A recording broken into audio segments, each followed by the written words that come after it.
But now that I've connected StreamYard to the encoder,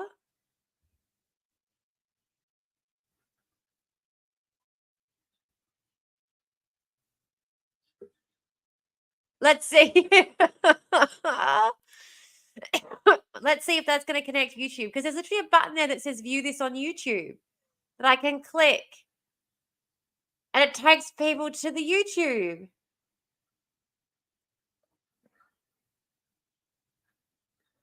I don't know, guys. I don't know. It says that it's streaming on YouTube and it's unable to connect to the Twitch. But the chat is very connected to the Twitch and not connected to the YouTube. Yeah, okay. We need to take time offline to troubleshoot. Yep.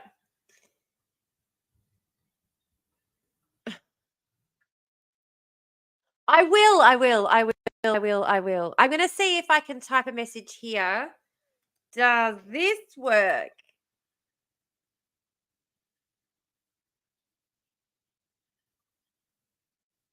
Yeah, I mean, okay. So I can post a message in the encoder and it will go to YouTube. All right. I'm going to stop. I'm going to stop obsessing over this. I'm going to close it. It's fine. It doesn't matter. I don't need to fix everything today. But I'm now streaming to 4 different destinations, not including TikTok. Talk about profesh. Am I right? Talk about profesh. Later with gentlemen, boys and girls and friends beyond the binary. Okay, my mum just sent me this meme. And it just describes me so, like, every single day on the way home from picking the kids up from school, we go past a nursery. And every single day I do a check-in with them, like, do you guys want to stop by the nursery? Usually it's no, but sometimes I say yes. Also, daddies, yes. You can't see it there. Oh, it says that it's posting. Liar. Okay. But anyway, this is the meme my mum just sent me. It says, who are we? Gardeners. What do we want? All the plants. Where will we put them? We don't know. Okay, fine. So it's not working. It says it's working, but it's not working. Sorry, YouTube. I can see your comments, but no one else can. I can see your comments, but no one else can. How sad is that? How do I end up making friends with all the plants gays? You just hang around at the nurseries. Hang around at the nurseries, and when the plant gays come up to you. Is that a phone number that I know? That same number's tried to contact me several times now.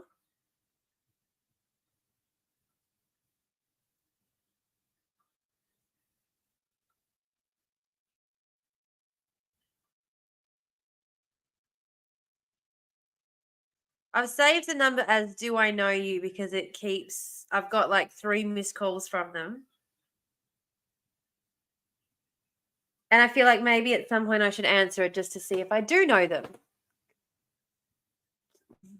As a gay who constantly kills their plants, I don't know how I manage it. Overwatering. 30% of plants die from overwatering. Stop watering your plants. Usually that's the answer.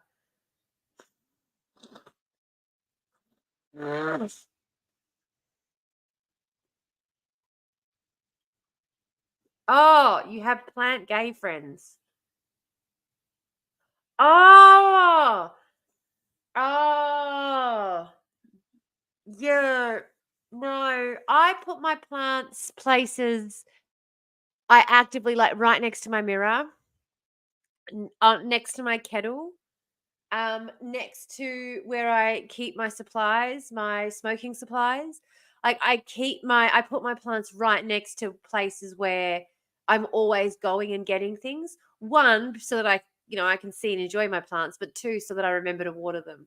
And usually when I see one and remember it, I'll go around and there's a couple that are in places that I keep forgetting and I do keep killing them. So there's one over on the wall over there that I keep killing because I keep forgetting about it. but it's hanging directly above the cat food where I feed the cats. So I do go over there every day. So I can't work out why I keep killing it. I think I keep killing that one by overwatering it, to be honest. But forgetting that they exist is a good thing. Forgetting they exist is a good thing. Like overwatering is the 30% of all plants, 30% of all indoor plants die from overwatering. I was killing my plum tree from overwatering. I didn't even realize. I was killing my plum tree by overwatering. Terrible. Terrible, terrible, terrible. You can't overwater plants. Such lies. Buy proper plants, people. No, you can. um, Kim has put a photo of their aquatic plants on the Discord to highlight how you cannot overwater plants. And I just have to say, it's the funniest. 30%, Kim. 30% of all plants die from overwatering. I got a whole fucking ass tree out there I was overwatering. I paid $30 for an app to tell me why my tree was dying, and it said, "Bitch, you're overwatering the fucker." And I went, "What, really?" And then I turned off my automatic sprinklers and started hand watering the other things that needed watering daily. And now my plums and trees coming back. I got leaves again. It's amazing what not killing your plants does. They're really good in drought areas, plum trees, apparently. Sorry, I can't find TikTok keys. It's hidden somewhere in my millions of likes. Welsh Scott language videos about such exciting topics as coffee, frothy, and such likes. Frothy coffee? No, just get plants you stick in water and don't dry. It's way easier. I do have one. I've got one on my bench that apparently likes to have really wet conditions. And it's dying, and I'm like, maybe I'm overwatering it, but it said it likes it wet. But now I'm thinking maybe I just need to actually drown the motherfucker. I just need to actually drown the motherfucker, maybe.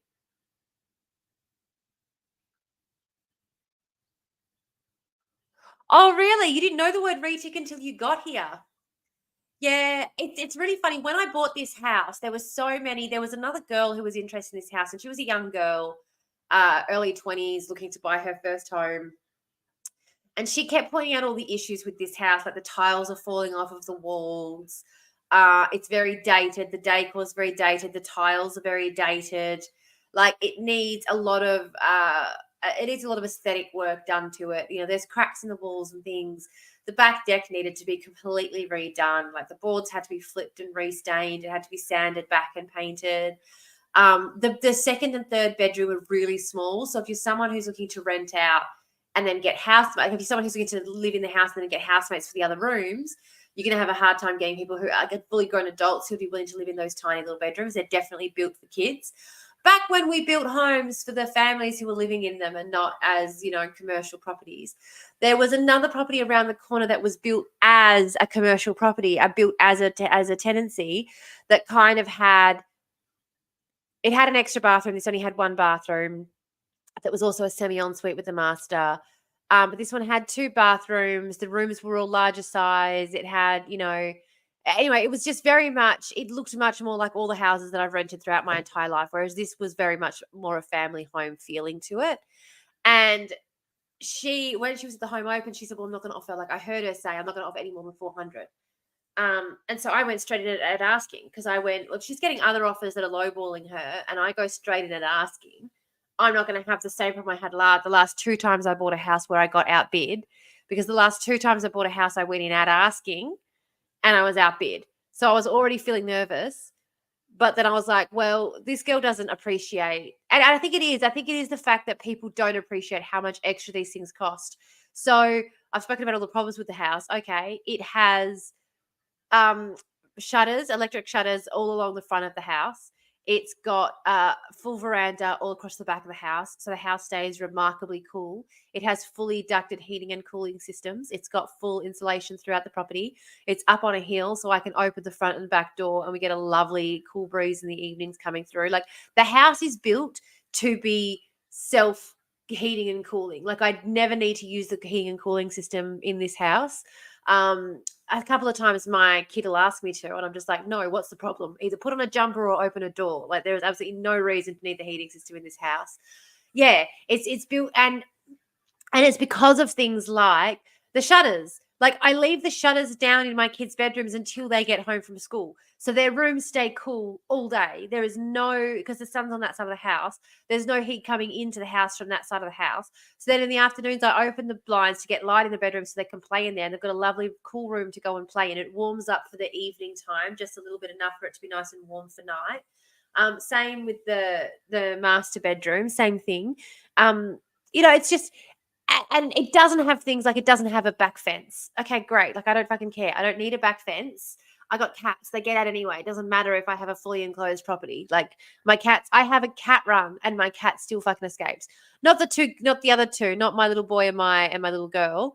But Gonzo, it doesn't matter what if I can do, that cat escapes. He's escaped again. I haven't seen him for a week. I'm trying not to panic because I haven't seen anybody saying on any of the sites that they've grabbed him. So what I think it is I actually think he's in the bush behind the house. I think he's gone hunting. He's gone a bit feral, and we kept him cooped up inside to try and get him reacclimatized to being inside, kept him in a small area of the house and did all those sorts of things. But I think he just resented it and went, nah, fuck yous, I'm out. I'm going. Like, you can get fucked. Because then the minute, like, we sort of, for 2 months, we did the whole rehabilitation thing and thought he was all right. And the minute we let him outside, well, actually it wasn't the minute. He'd gone out into the cat run for maybe 2 weeks. And I had been taking him out on walks on the leash, and he had stopped pulling. He'd stopped acting like he kept, when he first got back and I was taking him out for walks on the leash, he would duck underneath signs and things to try and like yank the leash out of my hand or try and like swing his way out of it. He was very, very clever. He is very, very clever like that. So he would quite often duck underneath bushes and brambles and things, and then flip himself onto his back to try and like get out of the leash. And he'd stop doing stuff like that. So I was like, yeah, I've broken this cat's spirit. No kidding, not really. But, there's space for an Emery room, you said. Yeah, absolutely there is. What I'm thinking though, Emery, you're going to laugh. Well, hopefully you're going to laugh.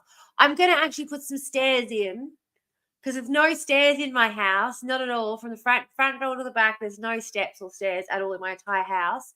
And all of and I'm actually getting rid of the hallways as well. There won't be any hallways to speak of, but I am going to put in some stairs. Yeah, dogs are so much easier to train to walk on a lead. They are, but the fact that I had this cat walking on a lead, I was like, yeah, I can put him out in his cat run. I was still bringing them inside at night and locking them in at night. And he was coming in from the cat run to check on dinner, and then I was locking the door behind him. And then one day I didn't have dinner ready, and so it was a bit early, and he went back outside, and then I got dinner ready thinking he was going to come back in, and he got out of the cat run, and I was like, okay, don't freak out. Like, he's going to come back. Dinner's ready. So I left the back door open, and I was calling for him. It's like, dinner's here now. You won't have gone too far because it's around dinner time. But I haven't seen him since then. And like at the time when it happened, I was like, oh, I should not have let him back out. But anyway. Oh, hello. You get the full Emery experience today. Yes. Installing Emery obstacles. Yeah, just for you. We're going to put your room at the top of the stairs. No.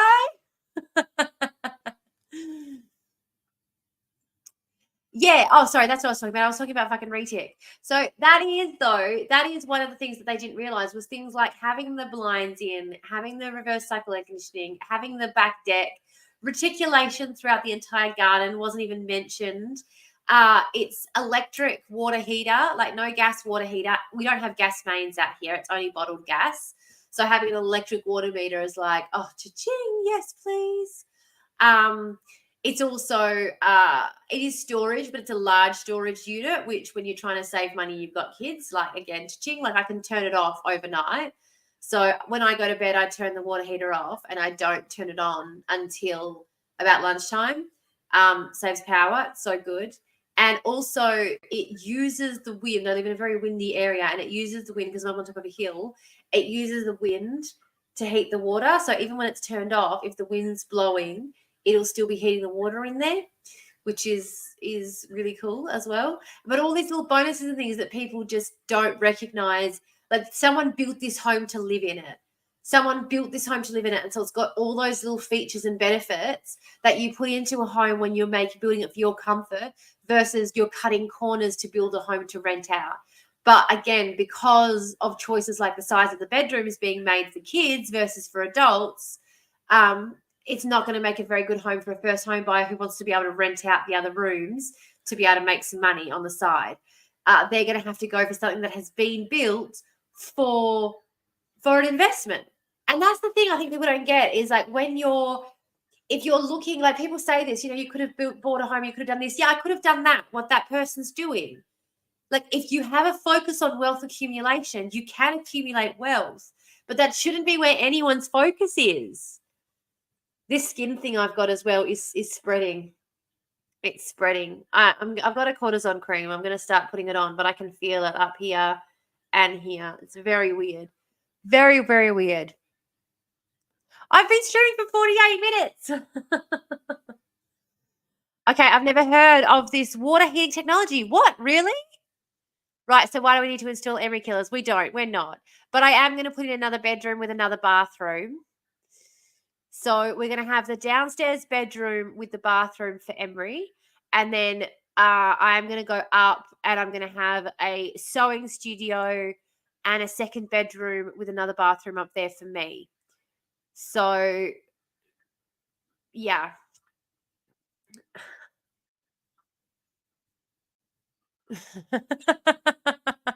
So I can't sew is what you're saying.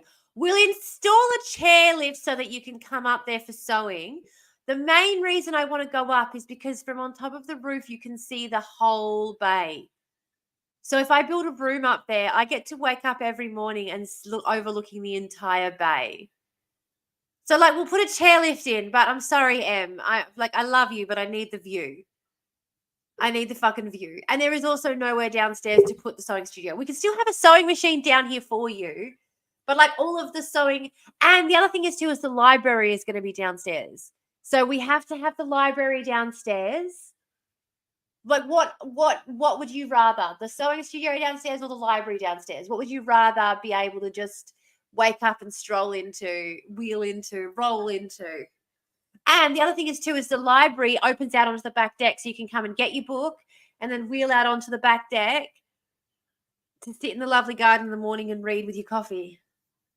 Okay. Oh, we've got you on side now. That was easy. That was easy. I'll be there momentarily. I haven't built it yet. Oh, you and me is here again.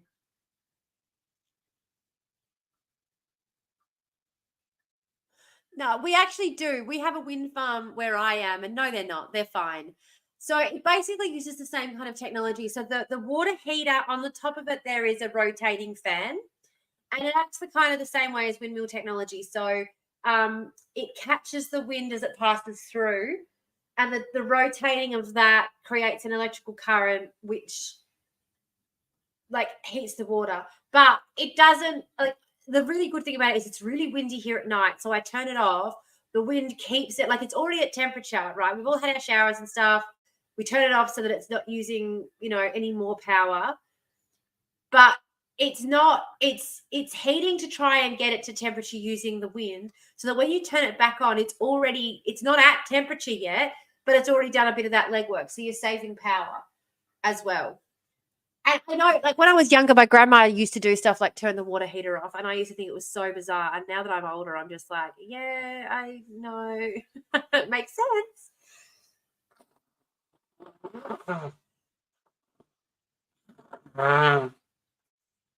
Got to save those dollars and cents.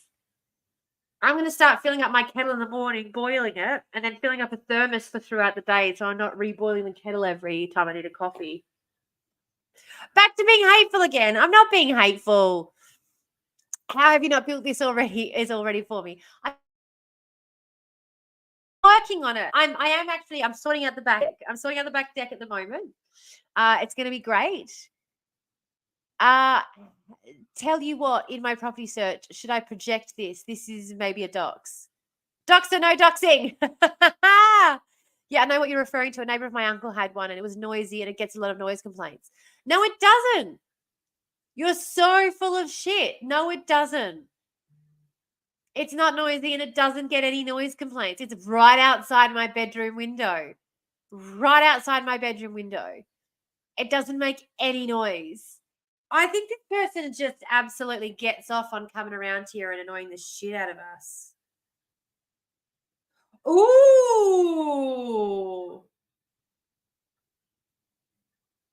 You'd lose rhubarb.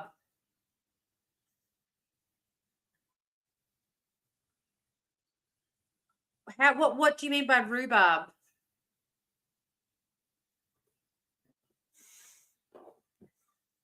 Shrug, maybe a different design. Or maybe you're full of shit.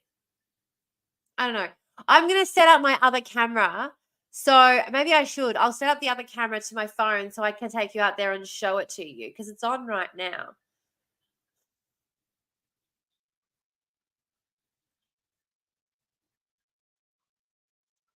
Really?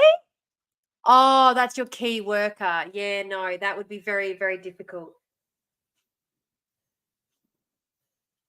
That would be very, very difficult. You'd need to make sure that you had.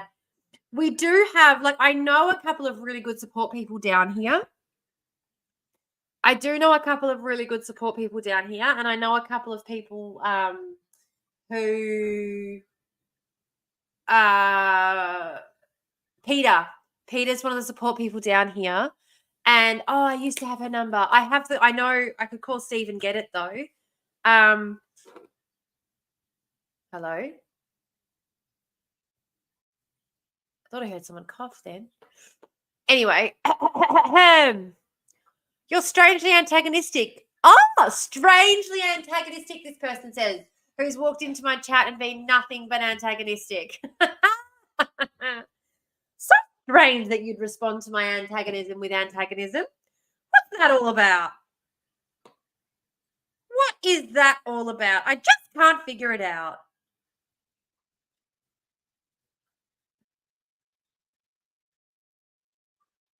Like, really, honestly, I bought because I'm one of those weirdos who really gives a shit about air quality.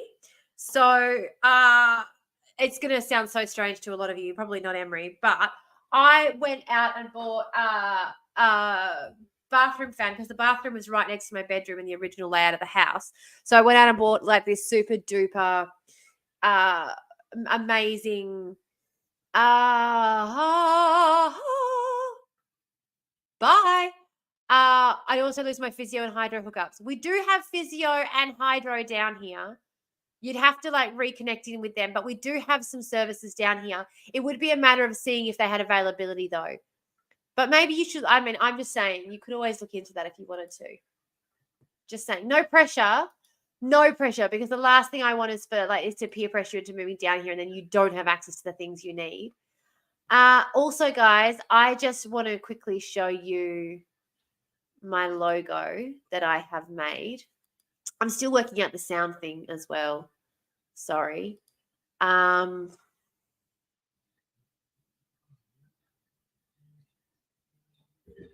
Is that my phone ringing? Oh, it is. It's my mum. I'm just going to I'm going to answer the phone quickly and just let her know. Hi, Mum.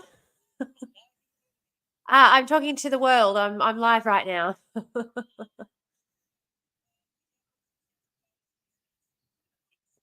Oh, okay. Well, he's going to be very disappointed when I show him the pictures of the fence, and he's going to look like that's not a fucking fence. That's like it's a raft. It's laying on its side.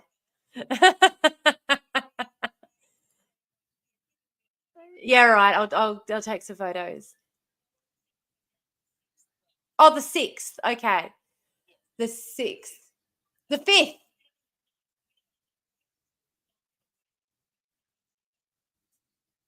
Oh, okay. In what car? Okay. Well, I'm just like there's a lot, especially this time of year, and with the water having been as scarce it is, there's a lot of roos out on the road. at night, like a lot of roads. Just be really careful. Even driving back the other night with the kids, I counted at least a dozen that were dead on the side of the road, and at least another dozen that were like, running across the road at one point or another. Yeah, no, I know, but it's just, with the drought being what it is. Yeah. Oh no. You're an adult. I'm not. Oh. Yes. I worry because I have had a car accident driving along that stretch of road before. It's quite scary. That's all. And I love you. So I, I'm not, whatever. There could have been. You don't know. You don't know. Okay. Cool. All right. Sounds good. All right. Love you lots. Talk to you soon. See ya. Oh, darling, darling, dearest. All right. Why does it insist on doing that? It's like the minute I even hint that I want to share something with you guys, it's like right here, right in the middle of this page right here. This is where you want me to put it? No. Fucking no. That is not where I want that to go. Thank you very much. If we could just maybe not. I do need to put it behind, I think. Maybe that would help. There we go.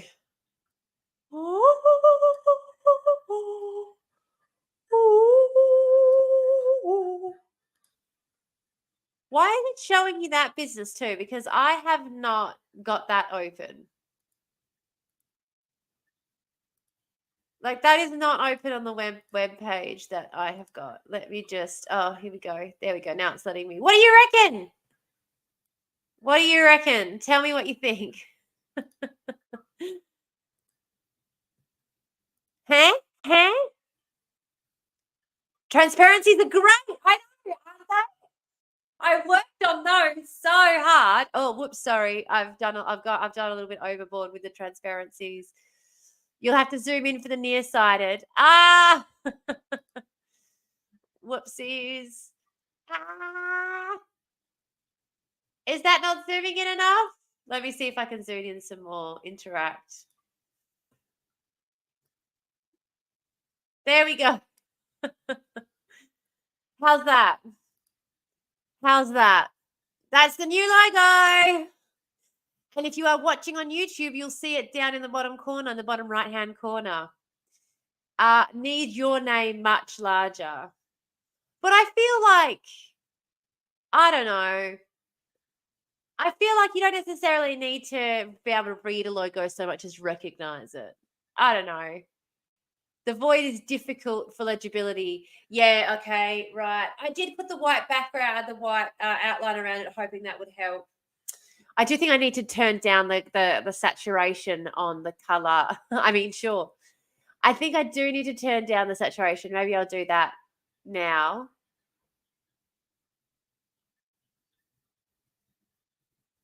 Where did it go?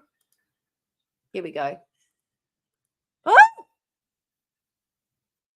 Don't do that to me. Sorry, that was very scary.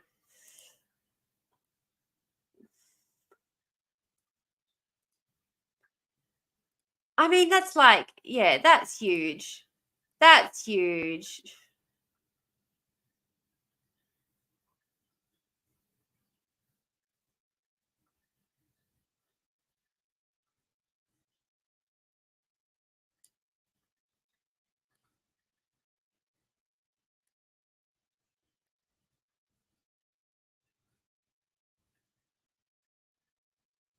Oh! I don't know if you guys can see what I'm doing. Like I'm sitting here messing around with this thing and I don't even see what you're doing. I can do more than one thing at a time. I'm not like I'm not. There we go. That looks off center though, doesn't it? Yeah, I know it says it is, but it doesn't. I'm just going to crop the photo because I think if I crop it a little bit closer, It's going to be a little bit easier to line up. Not going to lie. Not going to lie. There we go. Oh!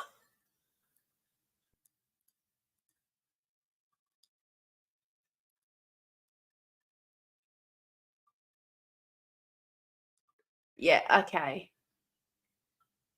Uh-huh. Username being a string of numbers is fantastic for me.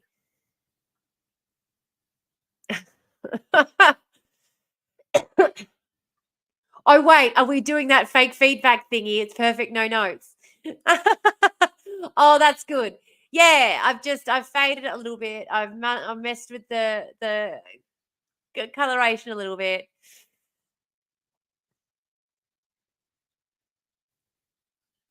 Well, I think the numbers thing is Discord doing it to it truncates them when you're live in order for the usernames to be able to fit better. T's using that chat button again that needs blocking. Yes, sorry. I will try and forget. I'll try not to do it anymore. Ah, nah, see, look at mine. Ah. Oh, I don't know why then. No, that's my official username for Discord. Ah. Ah, there you go. See, Dandelion Danger, I didn't recognize that as being one of your usernames, Em. There you go. Okay. So I feel like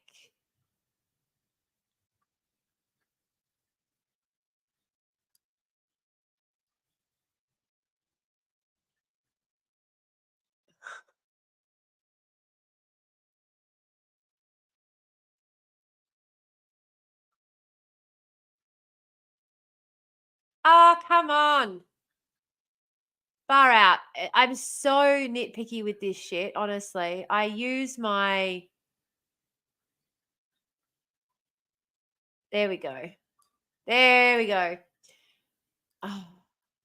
I use my mouse so often when I'm like fidgeting around with this shit, like just the arrow button, like bit by bit by bit by bit.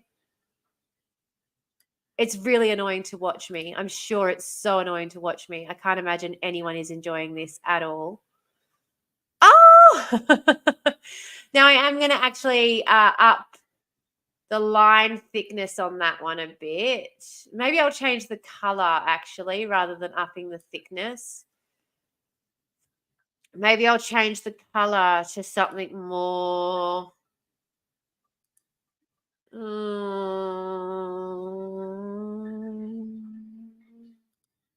No brand colors set yet. Well, isn't that odd? Maybe I'll set it to being like that color. Does that help with the standing out of the thing?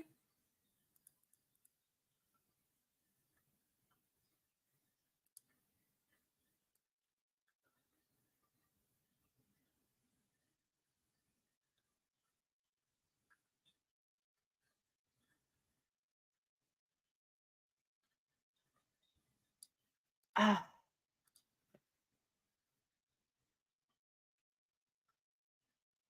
See what I mean? Like arrows bit by bit by bit by bit. So frustrating to watch, am I right? All right. How's that? How's that looking now? I'm enjoying this. So you're trying to insult me? No. I'm just pointing out the fact that I can get distracted by absolutely fucking anything, guys. We said we were having a political discussion today, and here we are messing around with my new stream logo. But I am happy with that now, so I'm going to save that and export that. And I'm just going to increase the size of the white bar a little bit, actually. You know?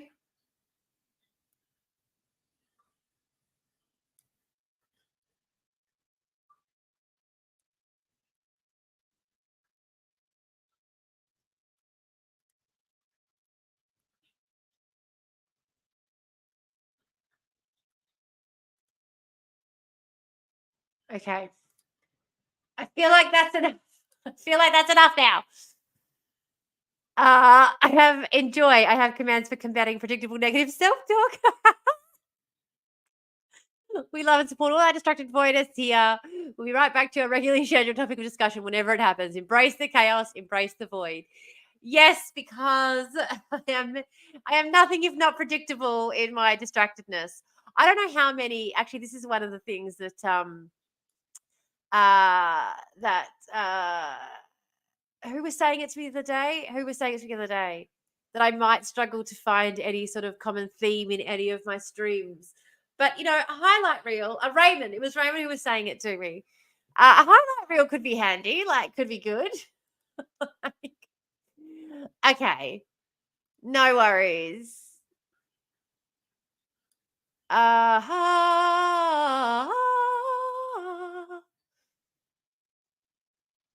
yeah, I'm enjoying it.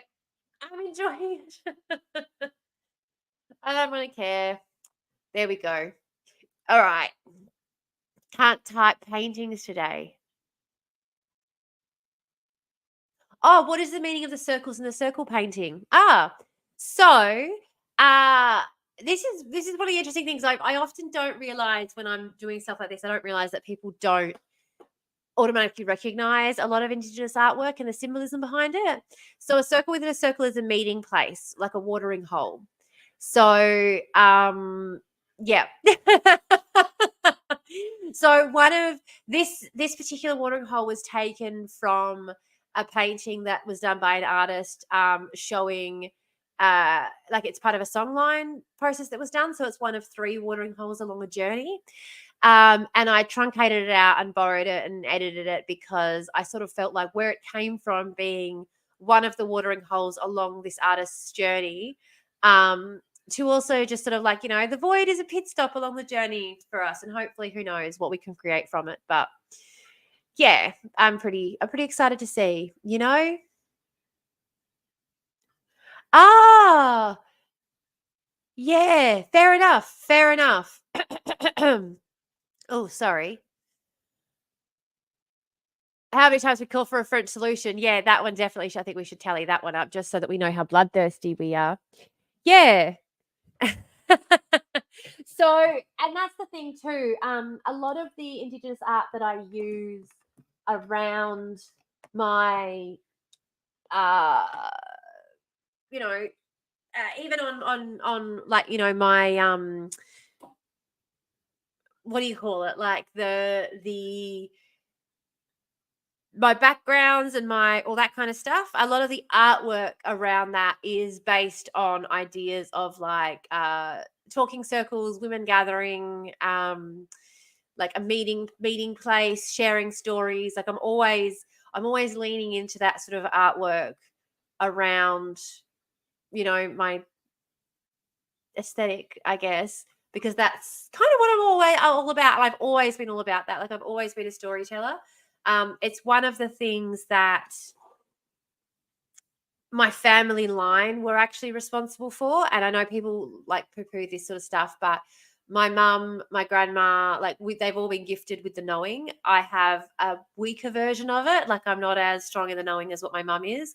My mum, for example, will know when something's going to happen. Like I've had her call me before and be like, "What happened when I was in a fucking car accident?" So, you know, uh, do any of these have the alert box? No, they don't, because oh shit, oh no.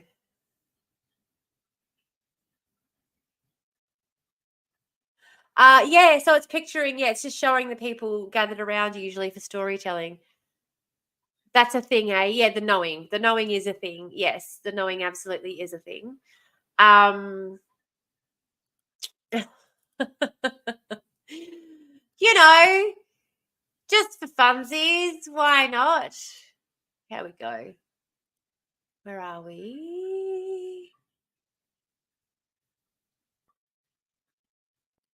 I think that's going to be my default. So this was supposed to be when I have a guest on. I was expecting a guest on today, but I don't think that's going to happen. But that's all right. What was I looking up? I was coming over here to look something up. Oh, that's right, the news. ABC.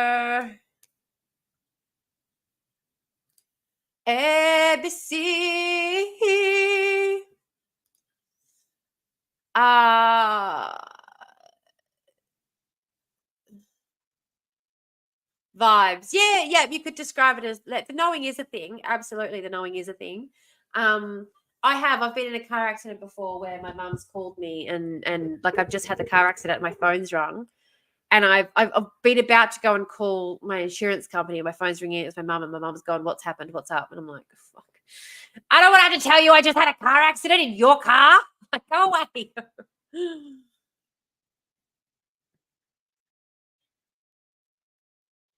Hey, you got a guest. I directly said at least 10 things to you. Not my fault. Things can't hear me. Okay, yeah, true. True. And we still haven't even put a topic in the topic box. So we're not even off topic. Huh? Huh? And I think I have nothing useful to say at all. Do any of us really? I don't feel like anyone needs me to be sitting here right now talking about, the news at them, but here we are anyway. Whatever, who cares? I have a meeting in 10. How dare you have a life outside of the void? How dare you? We will not allow it. We will not allow it. How could you?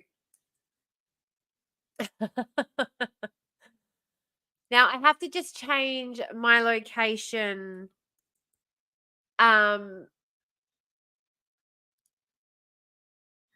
I'm just changing my location on my ABC website before I share the screen because I'm not up for docs and no doxing, Docs and no doxing.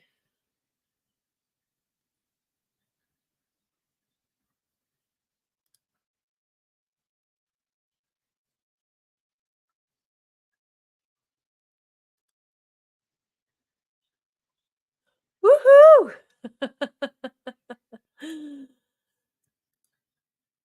All hail the void. Yeah, that's right. Bitches, no.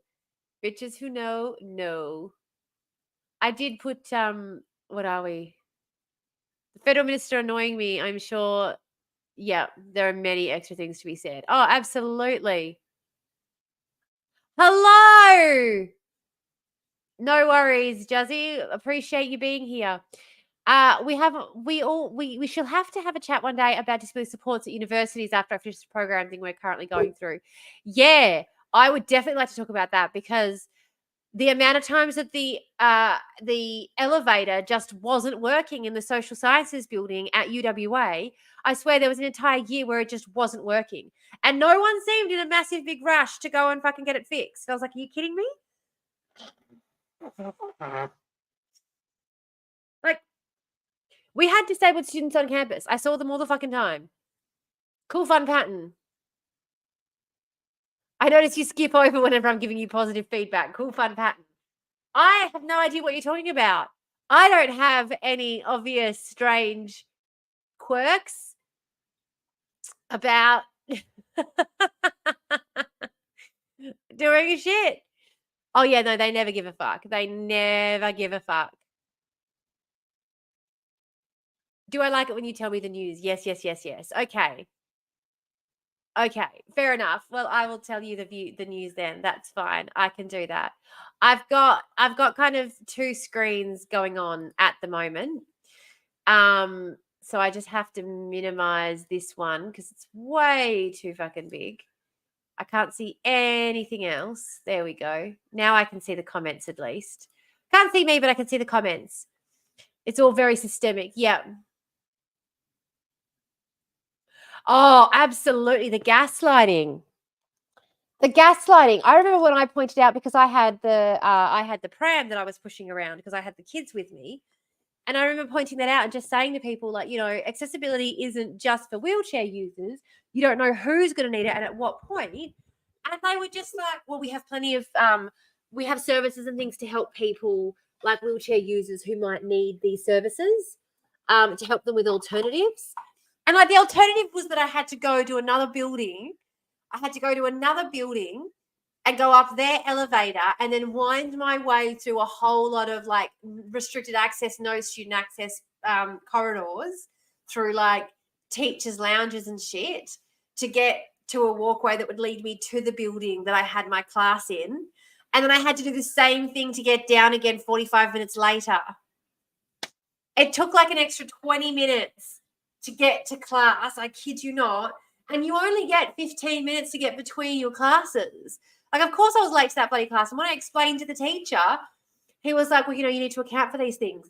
I'm sorry, I didn't know that the elevator was going to be out until I got here, until I got to this building ready to go up for my class.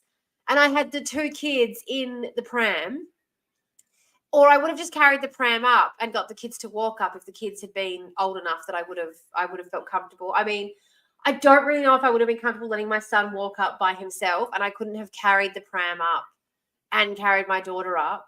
She had a bassinet, so I could have left the pram downstairs and walked with him up and carried her up in the bassinet. But I also had my books and things that I had to take up with me. It was just a nightmare. It was just an absolute nightmare. And I didn't have to take them all the fucking time. I only had to take them once a week. Because there was only one day a week where I didn't have childcare and I did have a tutorial. So I only had to take them once a week, because otherwise I could have just watched my lectures at home if I didn't have childcare, but I had to go in for the tutorials. So I ended up just going in for lectures and things as well. But also there were a couple of lecturers who refused to record their lectures because they spoke about sensitive topics. And so they refused to record their lectures, which I understand. But, you had to be on campus. And in law, they're allowed to do that. They're allowed to just refuse to record it. So, the excuse is that they know when people are having issues and change things to not needing to use the lift, because, of course, all the people with mobility support needing a lift would definitely flag in advance, and then they'd bother changing things for that individual circumstance. Yeah, exactly. The biggest fucking battle for people to understand is that if it's not equivalent, accessible independently, then that's not access. Yeah, exactly. Exactly. Exactly. Ring and we'll send someone out with the key to make the lift go. Isn't accessible.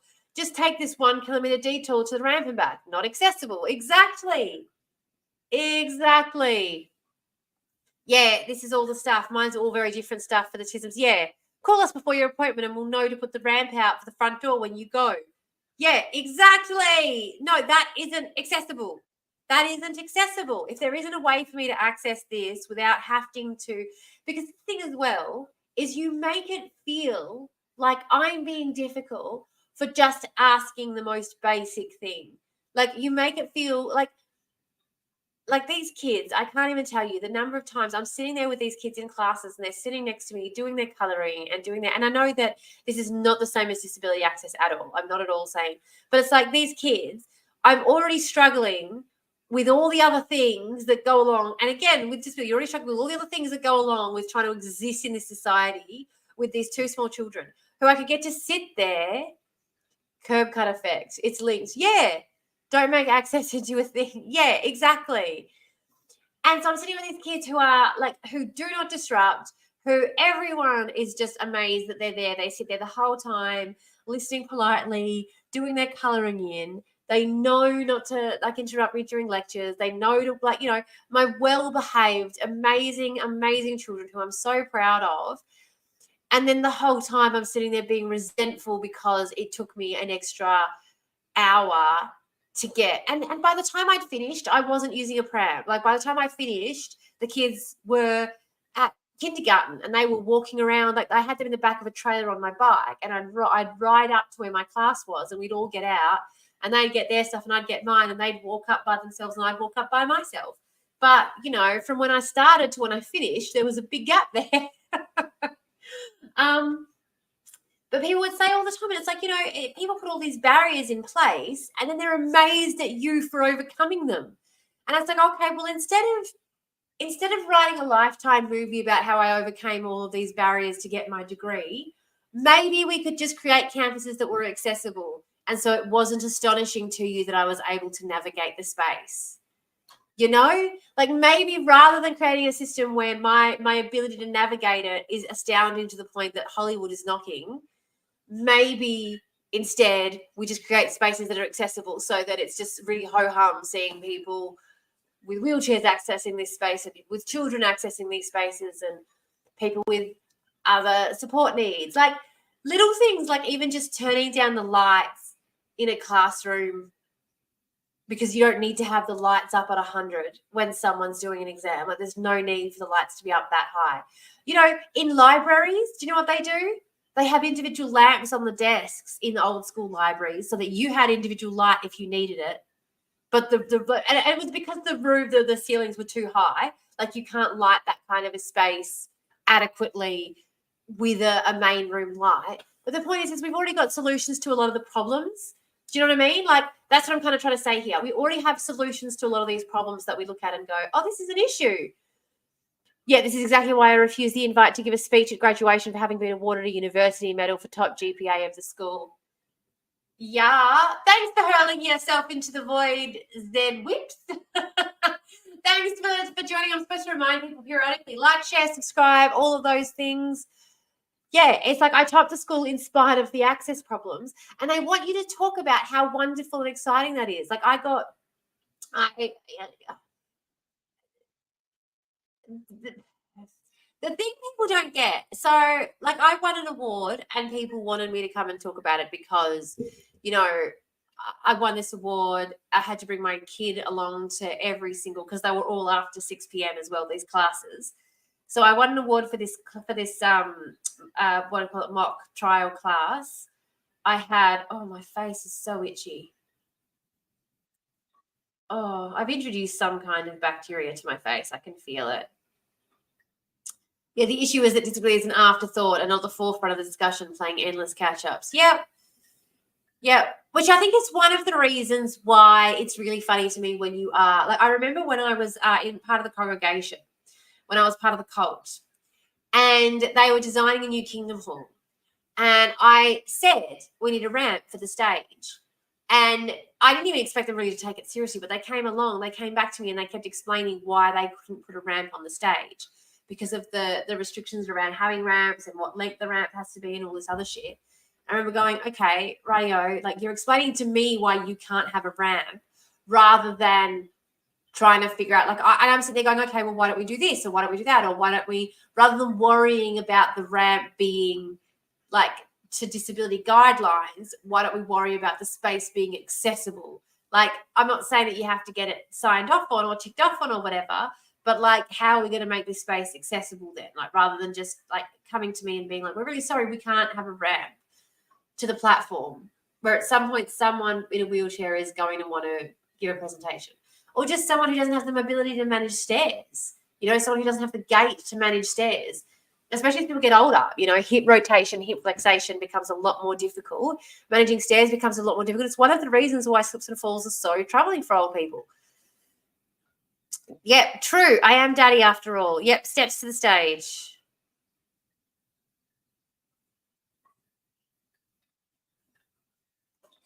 No, it's not weird. It's just skin cream for cows udders. Don't be gross, chat. It honestly feels there's something going on. There is something going on. I have a cream that I can put on it. Okay. Enjoy your meeting, Kim. We'll see you very, very shortly. We'll see you shortly. Now I'm gonna put the kettle on and then we are going to watch Lack of Emery Contact. It could be, to be honest. It could be, oh, you know what it could be? It could be Beard Rash. It could be Beard Rash from our lovely cuddle session. That's the issue you're experiencing. You won't, but yes. I know it's a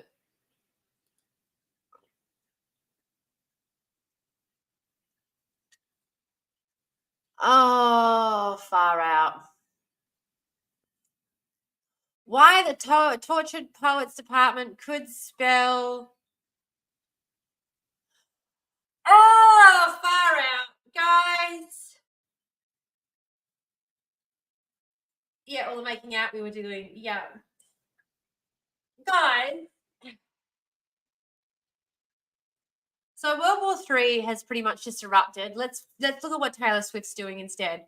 Because I don't want to think about the fact that World War III had started, Belle, but we're looking up Taylor Swift's instead. Ahoy. Taylor Swift's Tortured Poets department is here, but it could be a logistical nightmare for the Eras tour. I mean, I don't think she would have done this without having thought about that. You know what I mean? I don't think. Well, I mean, Iran and Israel are now engaged in direct action against one another. So, the last Cold War we had didn't erupt into direct conflict, which is why it was never declared a world war. We now have direct action, direct armed conflict between two nuclear powers. I don't like it, Sam. I am.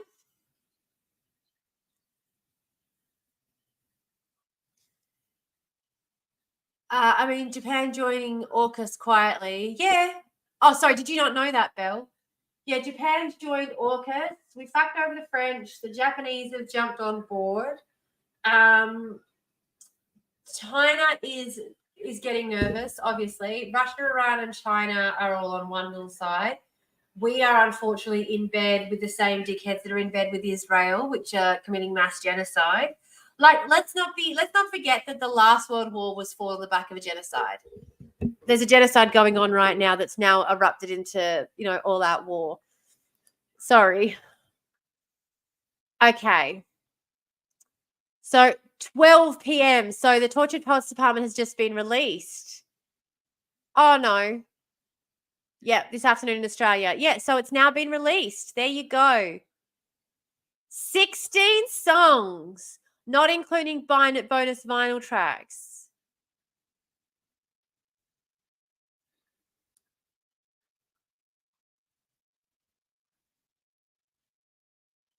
Far out. You've already had a lot of people talk to you about your album already. I'm not going to lie. I'm actually pretty excited for this album. It was released 2 p.m. Australian time. Yeah, it was released an hour ago. Yeah.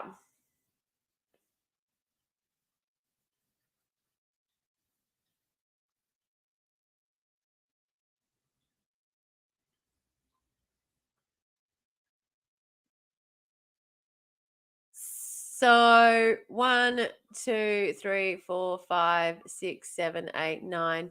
Why? Which albums isn't she? She's not performing anything from Taylor.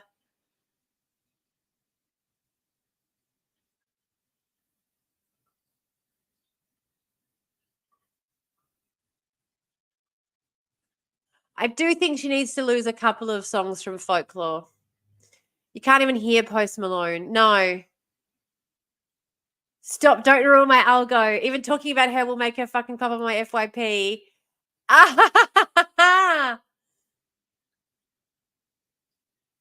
No, Fearless and Speak Now won't be cut. Don't worry. No.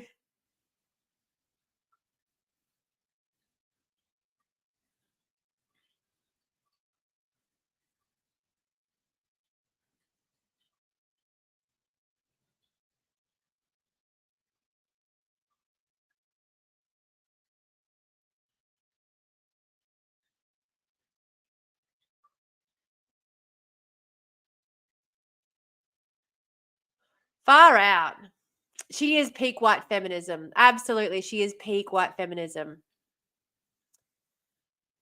Oh, so the Eras tour is going to go for a full flipping year.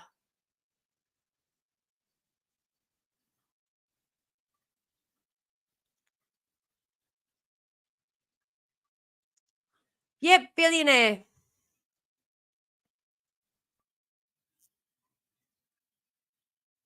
Far out. Okay, I'm not going to lie. How do I get back? How do I get out of here?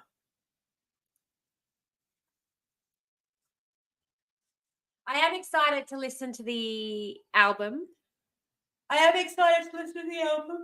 But what I did with the 1989 album, Taylor's version, is I waited until a friend of mine bought some merchandise and got a free e-download of the album.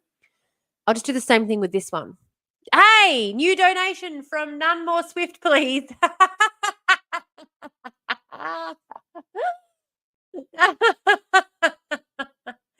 Okay, no more Swift. No more Swift. We're moving on. We're moving on. Okay, guys, we're moving on.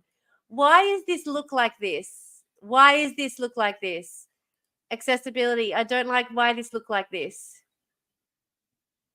How do I get no? Why does this look like this?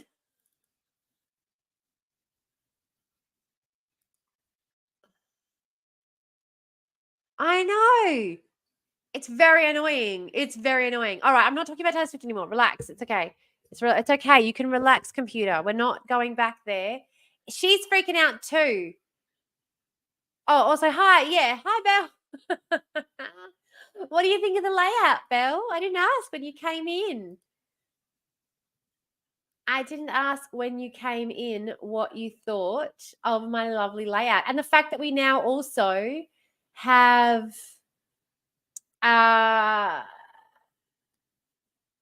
yes. And we also now have the Discord chat linked up as well. So you can listen through Discord and you can chat on the Discord. So if you're on your phone, you don't have access to a computer, you don't have access to Twitch for whatever reason, you can still participate in the shenanigans. Because I love my little voidsters. I love all my little voidsters. I have to include all of them. Can't have anyone missing out. I've lost my ABC News window. Oh, there it is.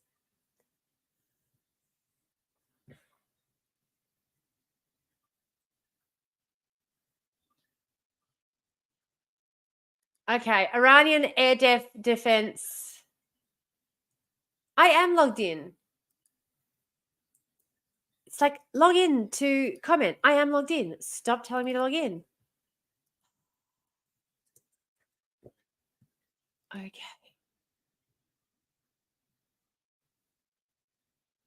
I've chat settings need better contrast. Oh, live chat settings need better, but I was going to flag that when we were troubleshooting later. Where did you get the artwork? It's cool as fuck. I know, isn't it? Isn't it? You weren't even here for my going through the logo before. I was explaining to everyone all about how I was using the watering hole as the symbol for like the what do you call it? The meeting place. Could this be the beginning of a broader conflict? Here's what Alison Horn, the ABC's Middle East correspondent in Jerusalem, says. The answer is yes. Interact. Sorry, page not found.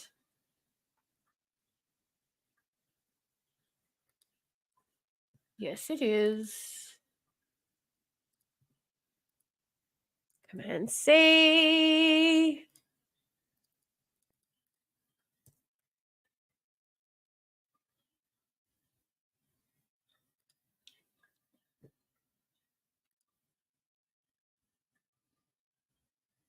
There we go. Just had to refresh it. There is no war in Ba Sing Se. Can I just tell you though, like, how much do you love my layouts though? Because like they took so much time. I'm not gonna lie. I'm so impressed with myself. So impressed with myself. Sorry, I know it's lame, but I can't help it. Can't help it. So much. So much. Oh, lovely. Well, these ones are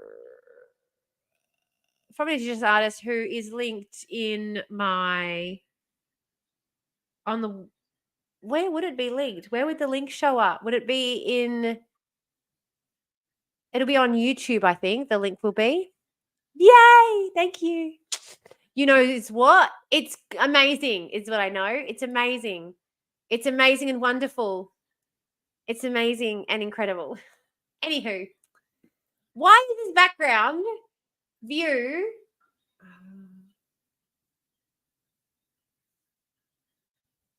Why is this background not just, trying to make it accessible and I cannot see it? Why is it doing this? Why is it doing this night view? Why is it doing this? Active.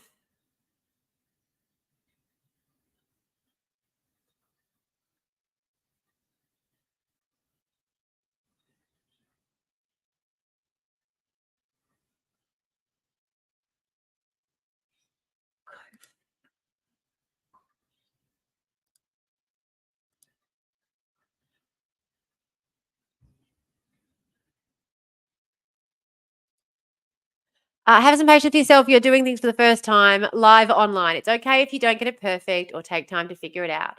Yes. Thank you. Great work, team. Yes. What Daddy said. And Daddy did a lot to help with setting it all up. So we need to give credit where credit's due. But I want to understand why because it isn't doing. Do you know what I mean? It isn't doing this in the other window. It's only doing this in the UBS window.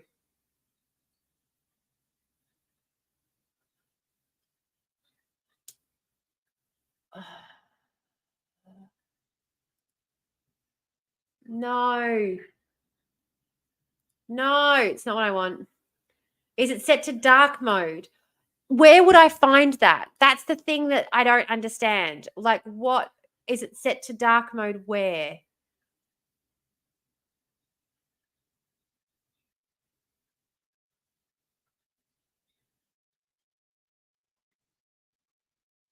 Within OBS, if you pull up a layer, does that change things?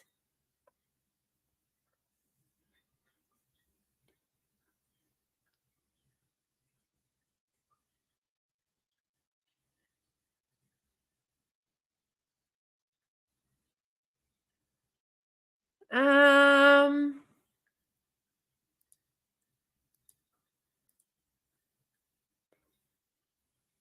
I can't find it in OBS where I would figure that out. Anyway, yeah, it probably is. And I'm trying to figure out if there's a way that I can stop that. But no, it seems not. It's annoying though because if you get it directly from their website, it's not. Click to switch between. Oh.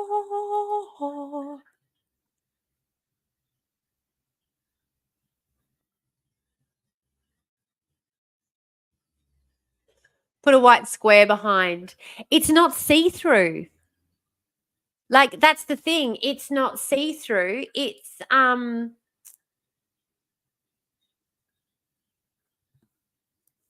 do I explain? It's creating that. Like it's if I go interact filters, effect filter, color key.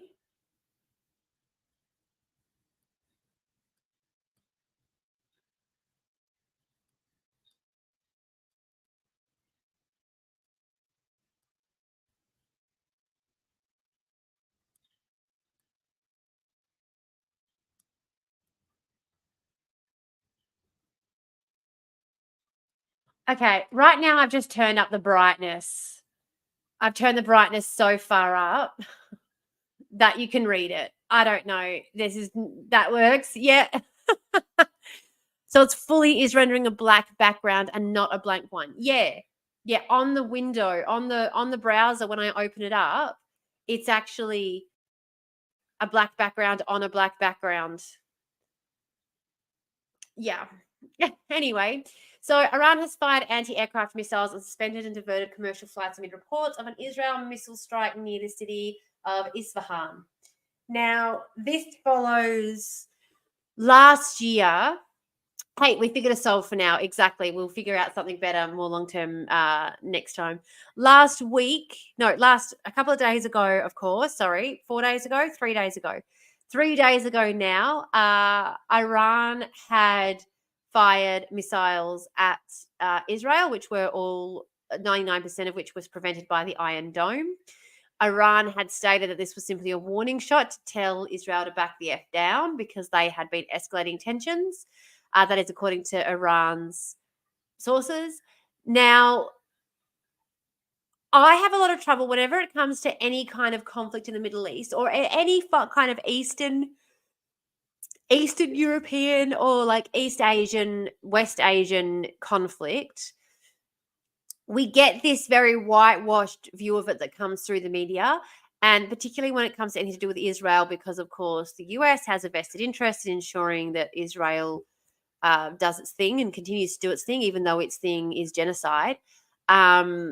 We do get a very half-baked attempt at explaining the news to us over here. Unfortunately, we do not get the full story because the full story would show us to be the villains, and we're not fans of that. Look into Pine Gap. Anyone who doesn't think that Australia are the villains in this scenario, just look into Pine Gap. And the amount of populace in the West that don't know that Iran is doing this in retaliation to what Israel already did. Yeah, exactly. Yes. Yeah, we will figure out a solve. Exactly. Yeah, exactly. Like, what's the and this is what people. Sorry, I took that off. I forgot straight away. But this is what people don't understand either, as well, right? The the Iranian embassy in Syria, that is Iran. That's Iranian soil. If you walked into the American embassy in Australia and attacked people, you would be accused of carrying out a terrorist attack on American soil. So this is an attack on Iranian soil. So, like, it's not it. People, it's an escalation of the same. No, this was a direct attack. This was a direct attack. They've been doing this this piecemeal in the background, hands off, Cold War bullshit for ages now. This was a direct attack. And again, I know I've spoken about this before, but world powers like this will also see armed conflict and hot war as a legitimate option, one of many legitimate options that they have to do their fucking thing, to do what they're doing. So, not Pine Gap, Pino clean. Yeah, Pino clean away America's dirty secrets. Yeah,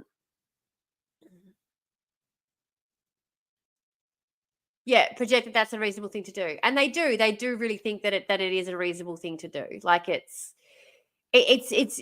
not seen as being like a failure at all. It's seen as being one option of many that the state have. But anyway, could this be the beginning of a broader conflict? Yes, it absolutely could be. All right, so Australian government's updated travel advice, nuclear facility in the area where the explosion was heard. Iran Far's news agency reported 3 explosions were heard near an army base in the central city of Isfahan. Okay. Yeah. Let's tell the world that you can attack an embassy. And, okay, let's also not forget that before this counterattack, Iran checked in with the US before making this counterattack as well to be like, hey, you cool if we do a little warning shot at your boys over there in the Middle East? You're not going to come after us if we do a little bit of a head pat, a little bit of a naughty boy, a little bit of a bum pat on Israel. You're not going to come after us? And America went, no, you're cool, dudes. You do what you need to do, and they've done it. And then the US said to Israel, now don't be silly, don't be going silly buggers now. And now Israel has just gone and done silly buggers. It's just gone and done it. Yeah, absolutely.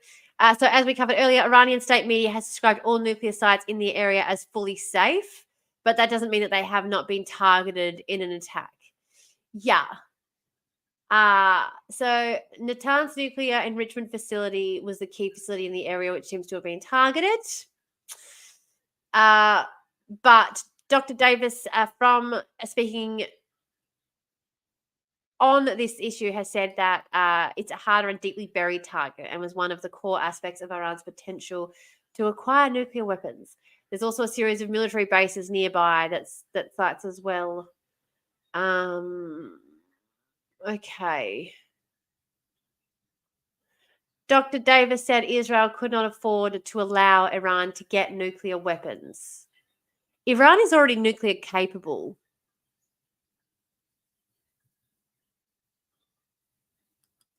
Are the nuclear subs in Rockingham yet? No, the nuclear subs won't be in Rockingham for another few years. So not in time for us to have anything to do with this particular nuclear conflict, thank God. Yeah, they are silly buggers. Oh, shut the fuck up, whatever your name is. Who is doing I can't see. Is the chat Is that chat popping up somewhere that I can't see?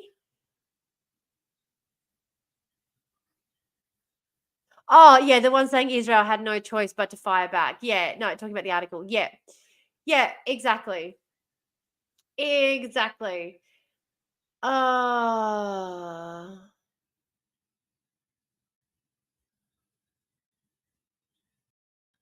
what I find ridiculous about this whole thing though is that once anybody had nuclear weapons and had shown that they were willing to use them in armed conflict, that was it. The door has been opened. You cannot put the genie back in the bottle. It's too late. It's too late for that bullshit. So I do find it frustrating when that seems to be the key piece of the conversation. But we have to stop these people from getting nuclear. The genie is out of the bottle. Give up, guys. Give up.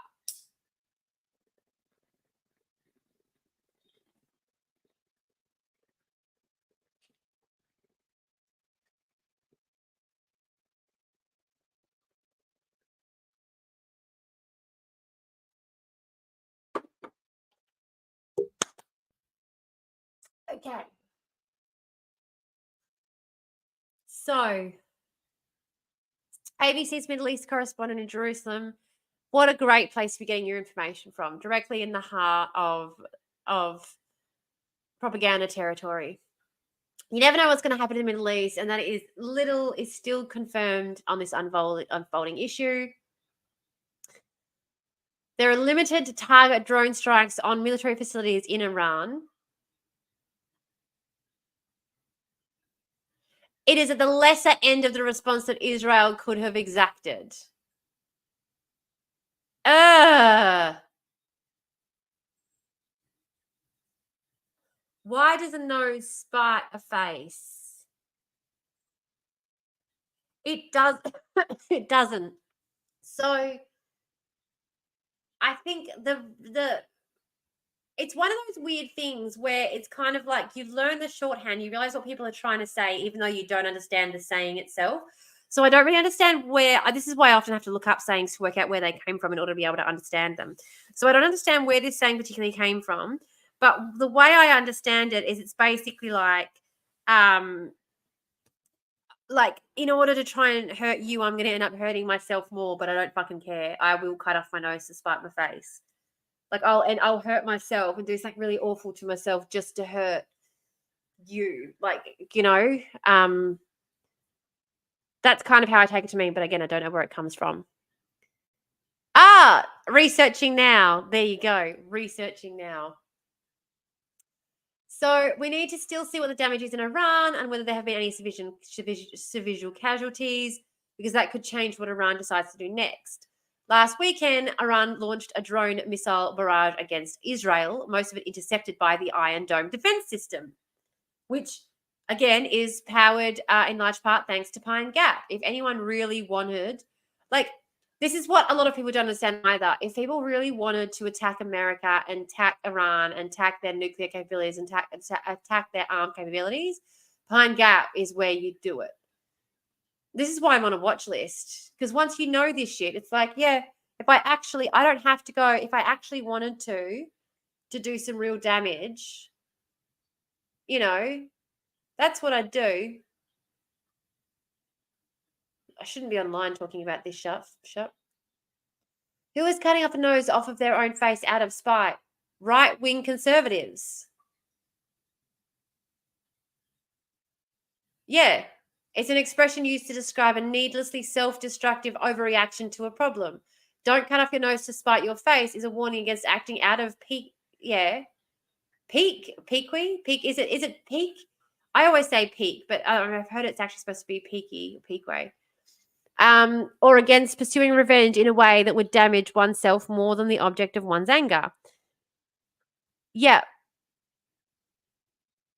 but that's the thing, is that people absolutely do, and this is exactly what we're talking about, the irony of some of the laws people don't understand.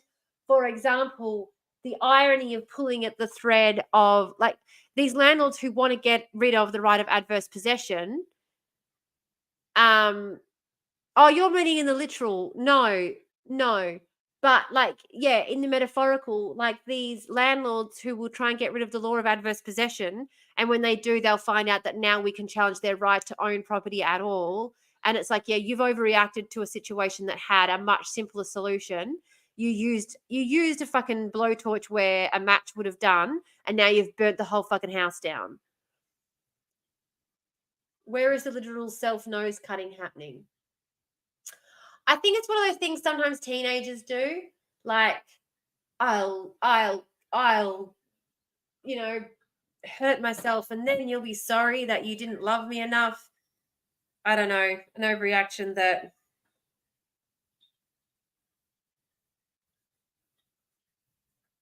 But you should definitely look into that. Okay.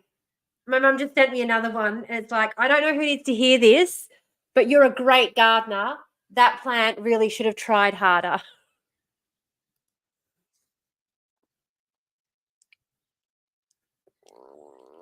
Can you see it? Can you see it? You're a great gardener. That plant really should have tried harder.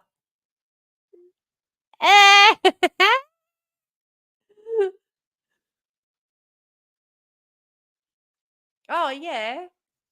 Love your artistic silliness. Emery and I were just talking about this.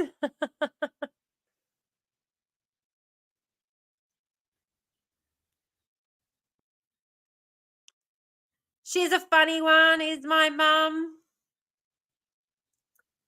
She's a funny one. She's a funny one.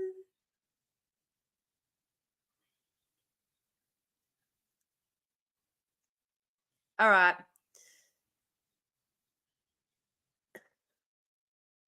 I'm trying to convince these people. I'm trying to convince these people that they should um come on live with me so I can teach them how to do it so that they can start going live. And they're all like, yeah, yeah, yeah. And then they just don't do it. I'm like, I'm serious, guys. Okay. Right. Once again, like, share, subscribe. Let's get back to this article. We are talking. I forgot to put the today's topic in there. Fuck. I love your artistic silliness. Emery, who I call Daddy from time to time, we're just talking about this. My plant management is survival for the fittest. If they can survive on neglect, they deserve to live. I do like that. I do like that philosophy. It does. It fits. It fits with the vibe of the thing. It definitely fits with the vibe of the thing. For me, for sure, for sure. For sure, for sure. Rach was on live talking about streaming on Twitch and starting a Patreon. Yeah, that was yesterday though, wasn't it? Then she got booted off live again. And she texted me earlier saying that she had a house inspection, but once her house inspection was done, she was going to jump on with me. Yeah, while she was on live last night, I was in the comments and we were talking about the fact that I'd been booted. And while we were talking about it, she got booted. Which was very not funny. Not even ironic, but it was just the timing was just. So yeah, so then we were chatting because the first podcast that I tried to start was with Rachel. The first time we were actually going to do this was with Rachel. And now that I've got this format where we're going live and we just edit it down and we maybe just have to cut a few things out, for laters, I think we'd have a much better time of it. Where did I just put my phone? I just had my phone. I can tell someone's trying to message me. Oh, Monday. So, guys, on Monday, we're going to have a bit of a different layout format for the stream. So I'm going to start a bit earlier and I'm going to finish a bit earlier. So I'm going to go from like 8:30 until like 10:30, and then we're going to have a break, and then I'm going to come back for a little bit of an afternoon session from like 12 till 2, and then we're going to break. So it's going to be broken up into 3 lots of 2 on Monday. 3 lots of 2 hours. But Sunday being the 21st, who's ready for the 24-hour live stream? Who's ready? Talked a lot about you off-app activities, which pleased me after seeing her vid only mentioning Geordie. I had to leave before then. She said that she'd been speaking to you. Yeah. Oh, I hope you know how special you are. You're one of the very few TikTok lives I can manage to be in the comments of without being entirely unsafe and frustrating. Oh, talked a lot about your off-app activity, which pleased me after seeing her vid only mentioning Geordie. Yeah, look, and I gotta be honest. I think a lot of people don't. I don't take stuff like that personally because some people use their TikTok more as a business. They have a plan with it. They know what they're doing with it. So, like Geordie, for example, Geordie is doing something very specific with his TikTok.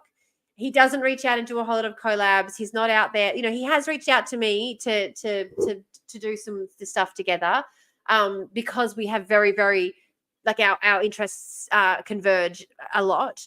But he's not out there trying to create a community. He's out there trying to create political change. So he's out there trying to create, I'm trying to create a community, and I'm trying to create on the ground change, because again, this is the thing I think people don't understand. When you understand policy and how policy happens, having someone like Geordie out the front as the wingman on the surfboard, you need that in order for the movement. But you also there are other things that you need. Not everyone needs to be standing in the front on the stage with the microphone, right? You don't just need policy change. You don't just need political will. You also need public perception. And so my experience, rather than like necessarily doing what Geordie views as what he's doing, and what Rachel's doing is Rachel's trying to build a business. Rachel's trying to build a social media presence as a business to talk about the issues and things that she's concerned about, but she has a target that she's trying to accomplish with her platform. Jordan has a target they're trying to accomplish with their platform. I have a target that I'm trying to accomplish with my platform, but my target, like, there's nothing wrong with anyone's approach. Like, I'm not at all saying one is better than the other. I'm just saying because we have different goals, we are going to approach our use of social media differently. So myself, for example, I view it more as a job. I don't go on there to be like, I view it more as an educational job, as an aspect of the community building work that I do. It's a job in the sense that it's not a career. It's a job like taking out the rubbish. So I view social media as a job like emptying the rubbish. I go on TikTok to let people know what's happening. I jump online to communicate what's going on with people and to keep people informed. But I want to build a community, and TikTok is a means to an end for that. And the community is about creating change within community and finding ways to overcome problems outside of the systems, because the systems are designed to ensure that we can't survive. The systems are designed to ensure that we're always kept at the bottom of the barrel.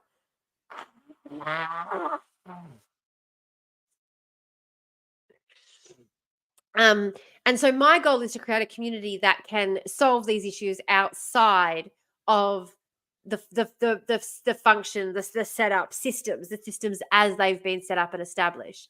I want to create a movement that operates outside of the realms of of acceptable society. Geordie is trying to create a movement that is going to create change within society, and he is using his social media for that end. Rachel is trying to create a career from social media so that she can talk about social issues and things that are of interest to her. I already do that in my community work, so I don't need that outlet. That's not what this outlet is for me.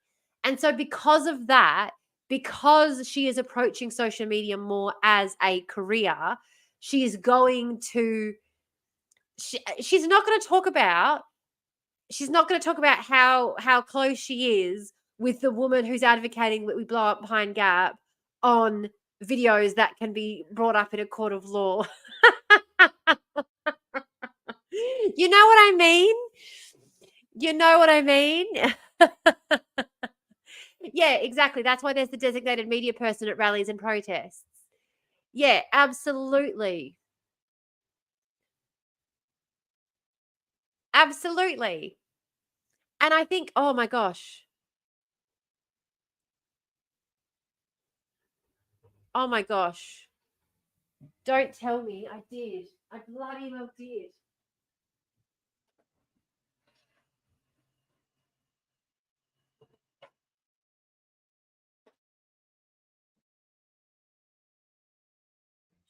Can I tell you how fabulous it is that my kid, so my son, I had a conversation, I shouldn't say my son, should I? One of my children, I had a conversation with my children the other day because one of my kids worked out very, very, very, very quickly that all they had to do was listen and they could work out what to do because I'm a direct communicator. I'm a direct communicator and I will give you all the information you need. And they are autistic as fuck.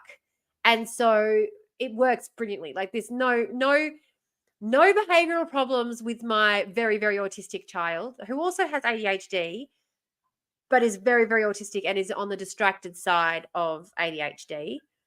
My other child, who is more on the hyperactive side of ADHD, is very, very argumentative. And despite giving them all the information, we're not getting it. And then one day, something clicked and I worked out what it was later. I turned around and I explained it to them a different way. And I said to them, yes, even though it took me an hour to argue with them to get them to do it, I said to them, yes, because you tidied up after yourself and you put away all of your rubbish and you cleaned up the mess you'd made in the lounge room. Now, because you've been responsible for your rubbish, I can let you have the responsibility of eating in the lounge room. Because I was like, hang on a second, there was like a penny drop moment for me. And since then, this kid is like a completely different kid. Like I just went, oh, sugar, I didn't check that they'd taken out the rubbish. And I just went and checked, and what do you know? Yeah, the bin was out. They took out the rubbish. Like, okay, thank you, child. Thank you, child, who just immediately went, oh, wait. So if I show that I can be responsible and I can do the things I've been asked to do, I get to do other things as well. Oh, okay, cool. Awesome. Like it just took reframing it as a I cannot trust you because you don't do as you're told into a if you do as you're told and show me that I can trust you, then I get to give you more responsibility and let you do more things. And it's also I think like one of the things that I think my parents struggled with a little bit with my sister was knowing when to release the spring because my sister I look at my kid and I see my sister in my son. Like I see my sister in my kid one to one. And he loves my sister. Like they are so close. They are absolutely so close. They're like two peas in a pod.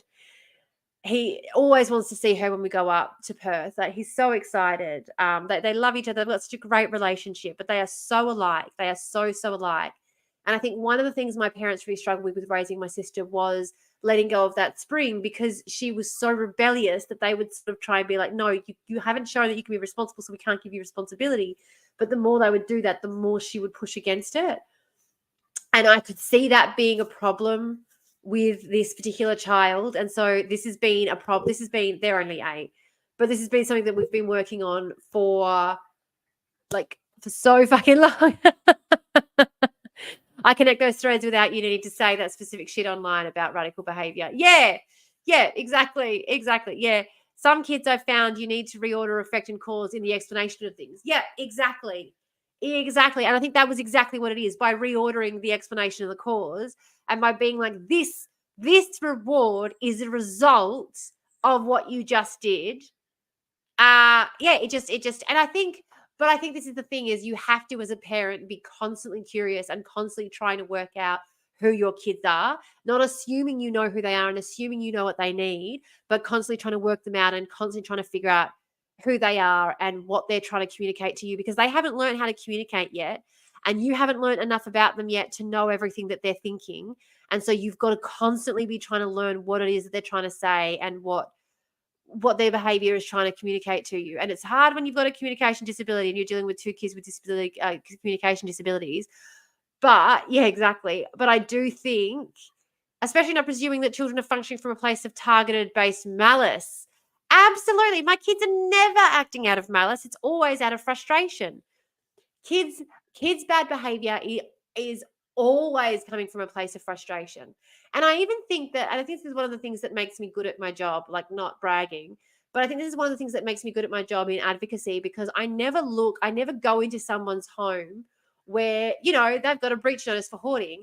And I've never gone in and said, yeah, this is a person who has a problem with hoarding. I've always gone in and said, this is a person who has some issues that are manifesting with this particular behavior. What are the issues that they're dealing with? What can we help them do to address those underlying issues?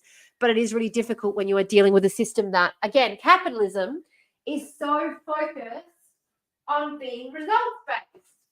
Because capitalism is so focused on being results-based, there is absolutely no ability for there is no ability for people to be able to be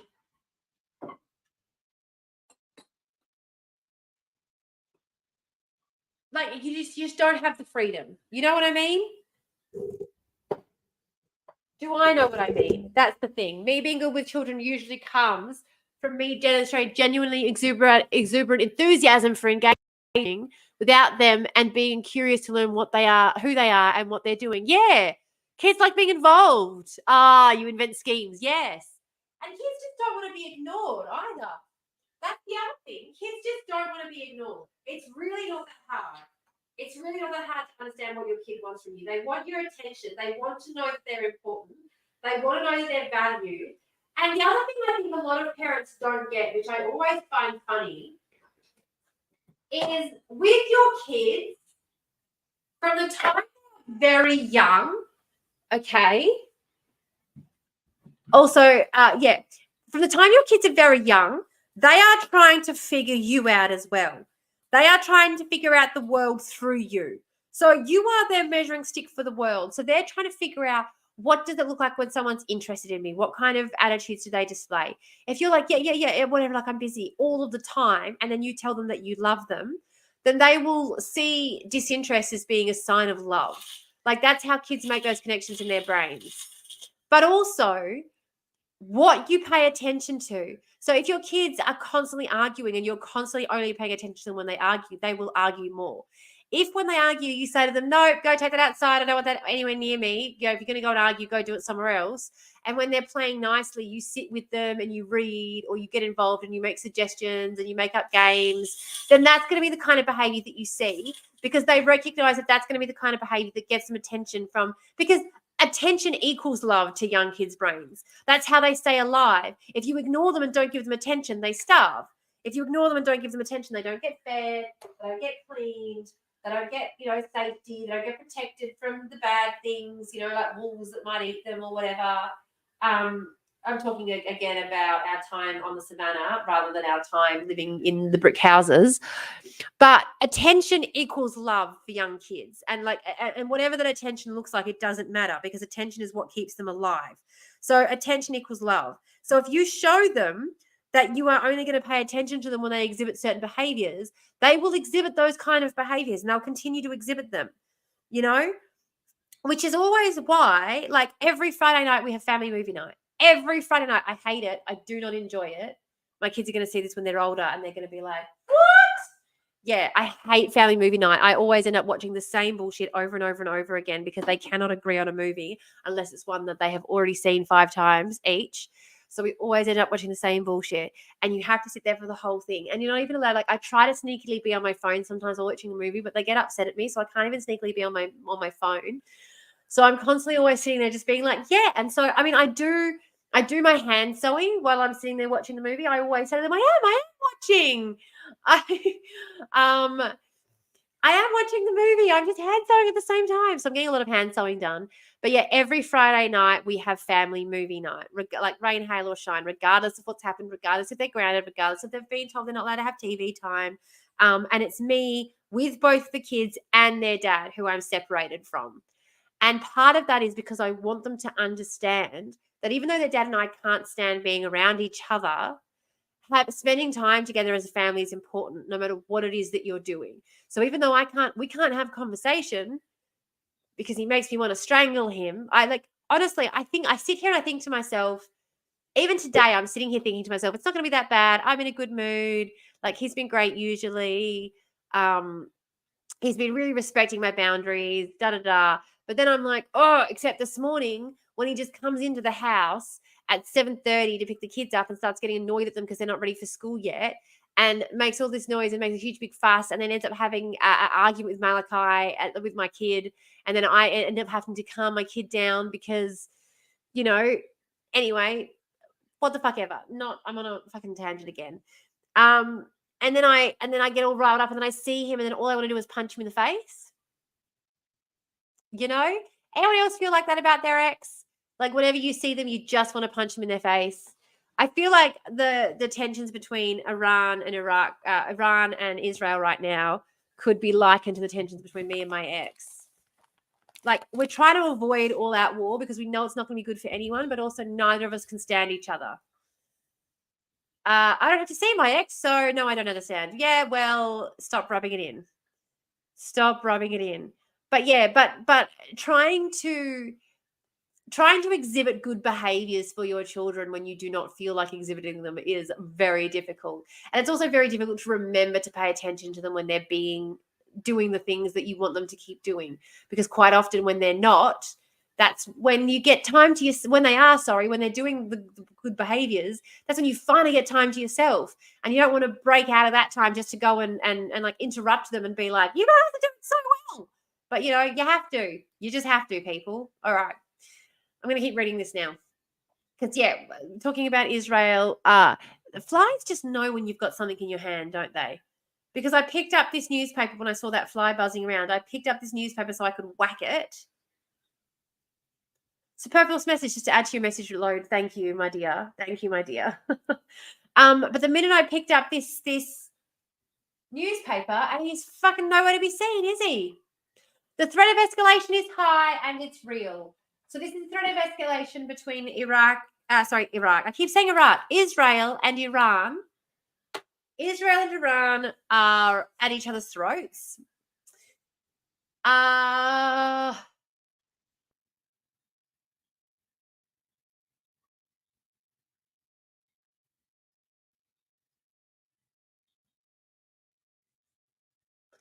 Israel is still directing an attack on Iranian soil, which in itself will be seen as provocation. Iran could decide that it has to respond.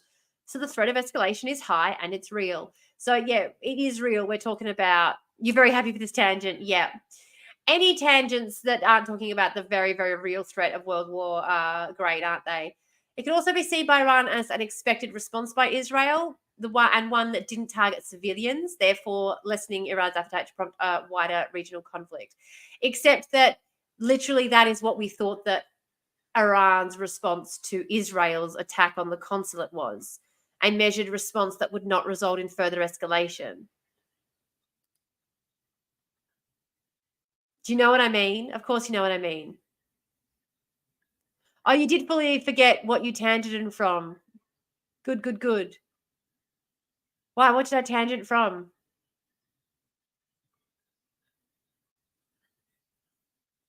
What did I tangent from?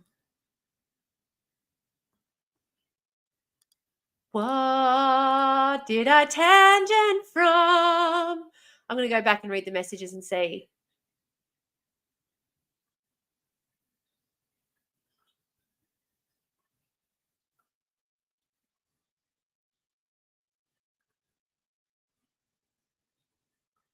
Oh, we were talking about nose cutting off.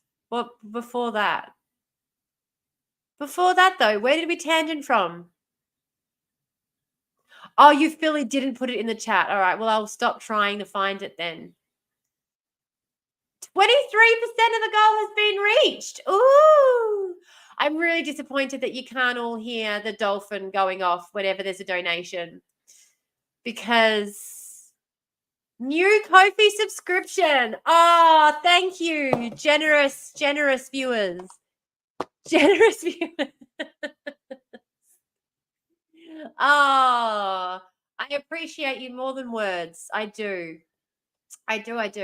So yeah, so we are very worried that this could be, there are updates. So I'm going to refresh, just copy the link copied.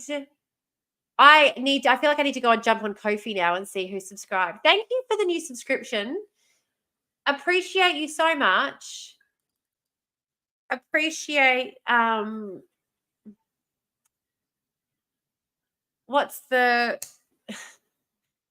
I appreciate the faith in me that has resulted in you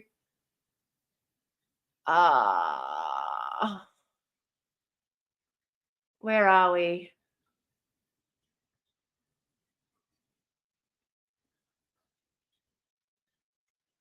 Custom CSS. Oh, I've put custom CSS in there to make the background a different color. Tomorrow. Why have you done that? What's the code for white?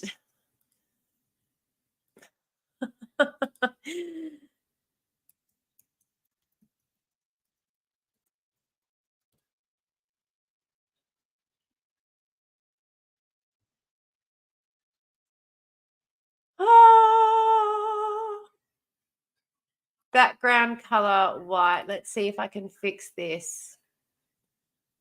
Background color.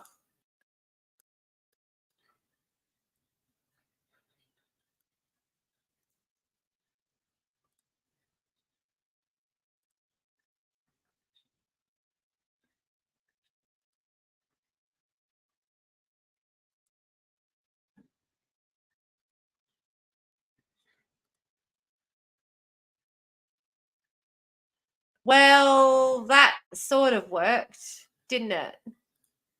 The background's white.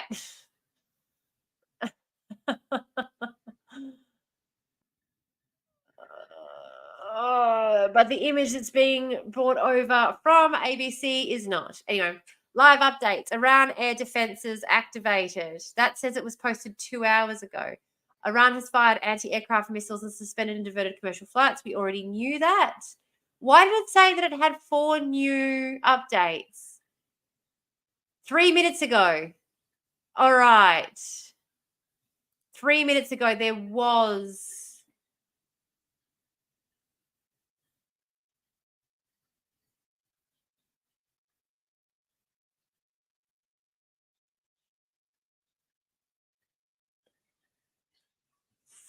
Flippity-doodle.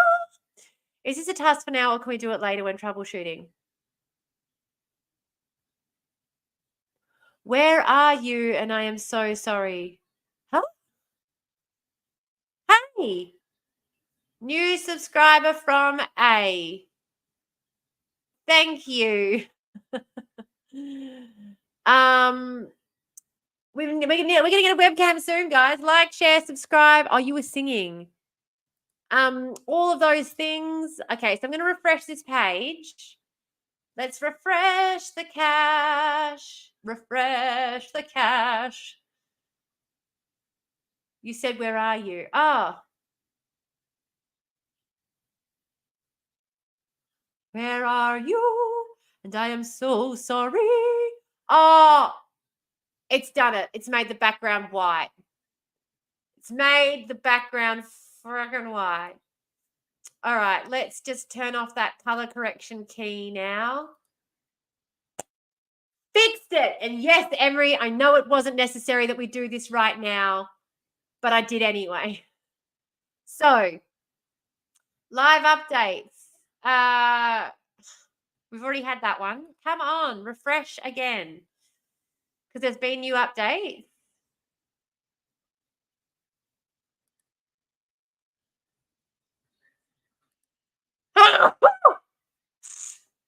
All right.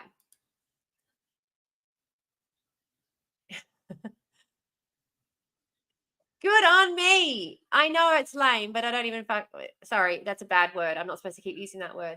I know other people don't necessarily understand, but I am so impressed with myself.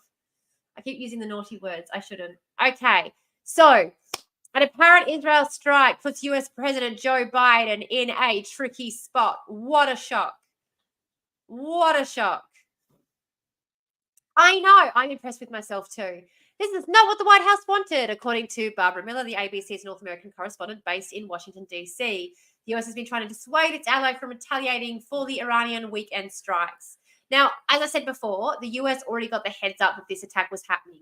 The Iranians had actually run this. This was kind of like a, hey, Biden, my boy, we got to do something. They literally did an attack on our soil. You get that, right? And Biden was like, yeah, I totally get ya. Just make it something that's going to be like red flag waving and not like, blowing up, sinking your oil ship, flag waving. And Iran was like, cool, no worries, we'll do, cuz. And so then they did the attack on the Iron Drone, which the Iron Drone was able to prevent most of the attacks, especially given the fact that I think only like one missile made it through, or two maybe, I think. But especially given the fact that America had the heads up, so the capabilities were already armed and ready to go. So that's the thing that is missing from this conversation.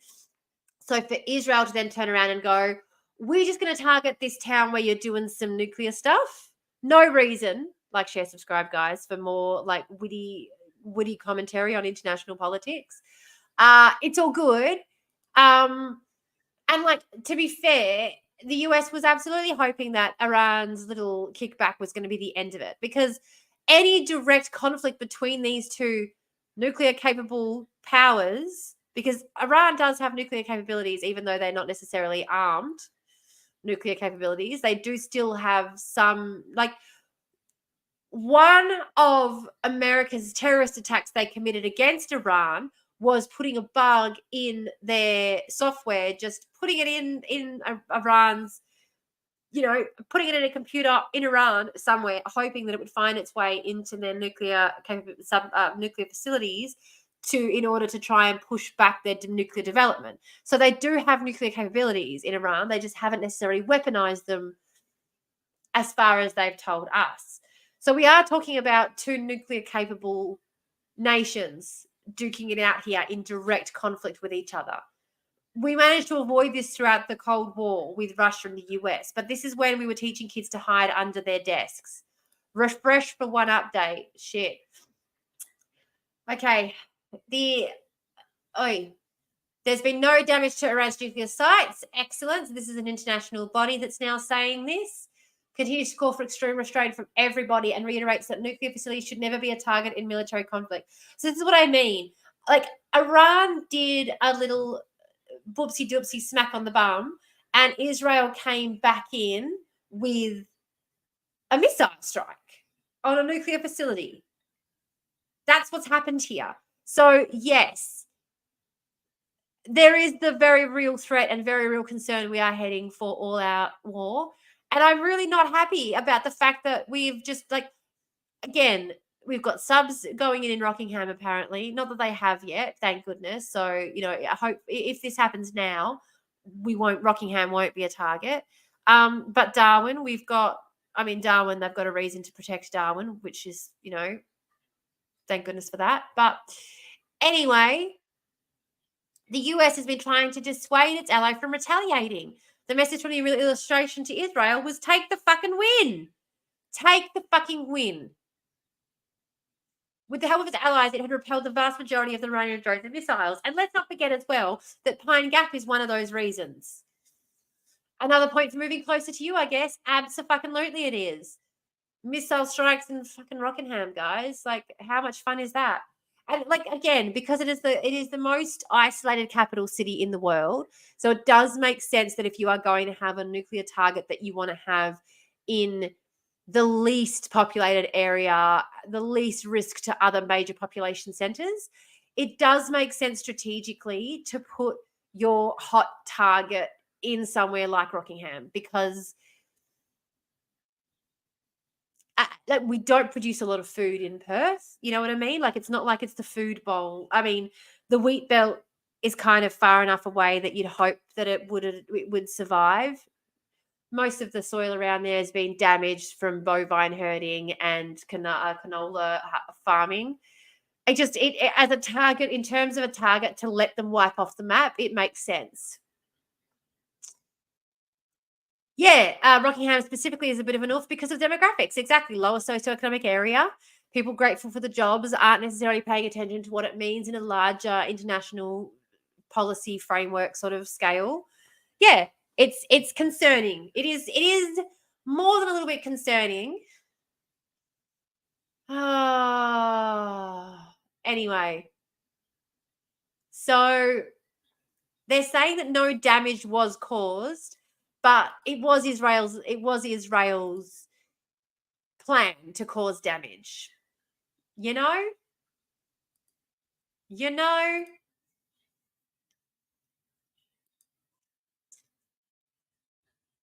All right. So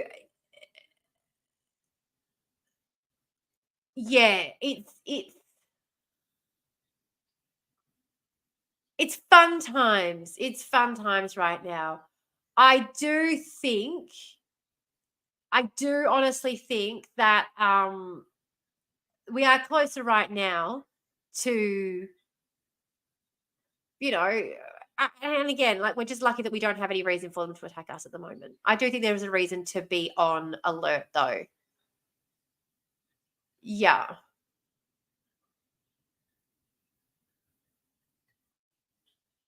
Okay. Whoops. Now I'm going to have a look and see. So there's arguments about vaping going on. Australians, I mean, honestly, it is the hot button topic is obviously about what's been going on in the Middle East, obviously. Yeah, if it does kick off, absolutely. Absolutely. Um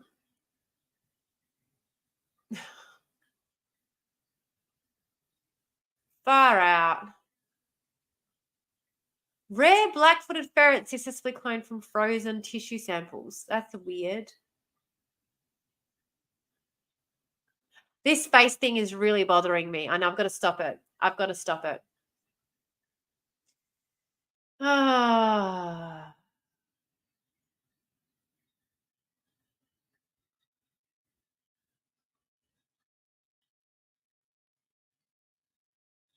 Here we go. Train drivers threatened a 24-hour strike in Melbourne during the AFL Grand Final. Yeah.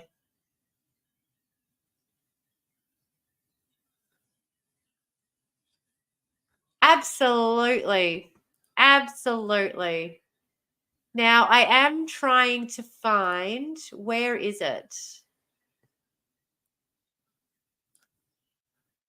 Expert flags incredible mental health funding needed in the region.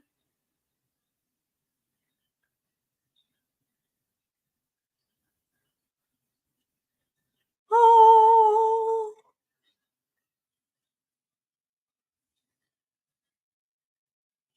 Far out. Honestly, I can't tell you about how annoying it is seeing. I'm trying to find one of the videos that I was going to look at. Where is it?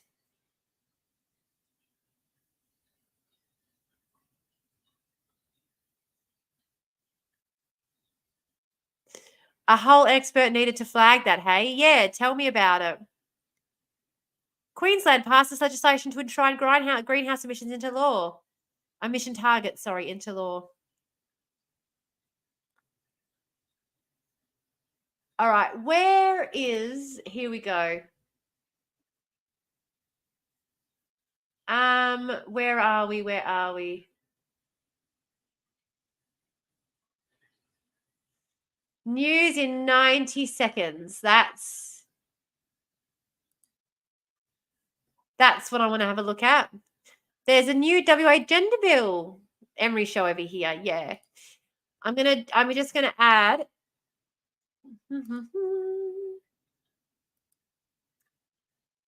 Media.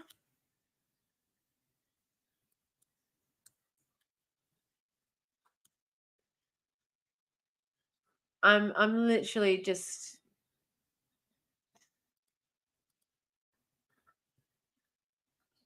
I don't know why.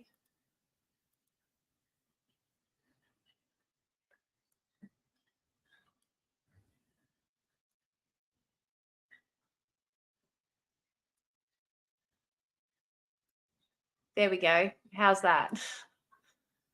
How's that? Bleep bloop. We're doing some bleep blooping.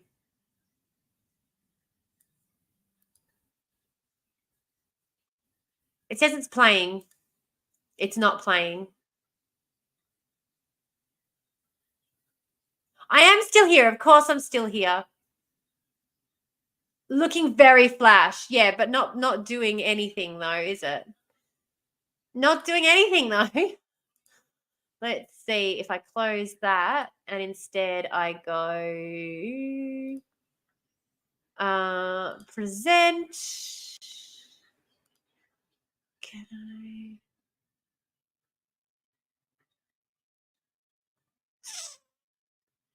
This is the layout's first outing. That is very true. That is very true.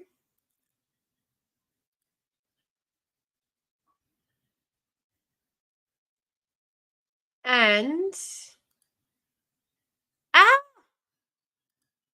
what is it doing? Don't do that. Edit layout. No, cancel. Edit layout.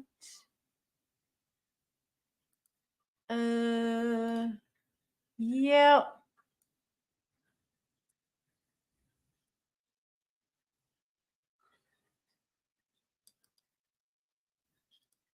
Oh no. Damn it. That's okay. That's okay. Oh, damn it. Hang on. Did I know why you left?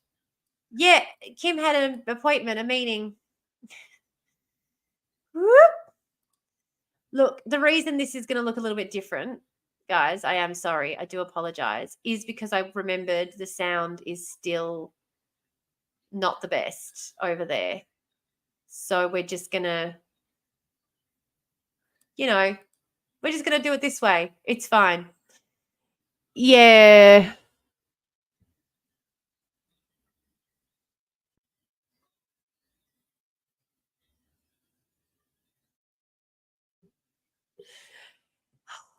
Isn't it frustrating, though, that ends up being so much of your life as somebody who needs access to disability services? So much of your life ends up just being, advocating for or trying to, in some way, fix other people's fucking shitty systems. You know? Where is it? Oh, Domino's messaged me. It's so funny because I hadn't got a message from Domino's for ages, obviously, because I can't afford Domino's. But the other night, family dinner night on Monday, it was Adam's job to make dinner, but he was only flying in. So he ended up getting pizza. Well, I ended up ordering the pizza and organising the pizza, to be fair, because, but he ended up paying for the pizza. But because I organised it, now I'm getting... Is this the full screen? You can keep up to date at news.abc.net.au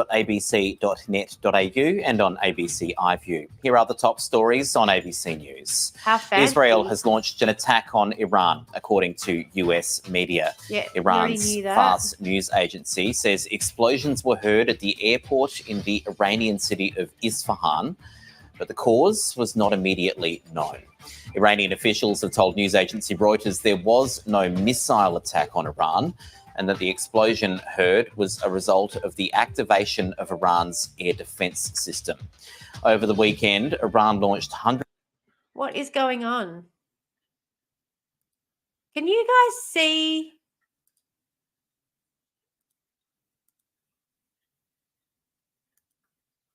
Can you guys see? You can't, can you?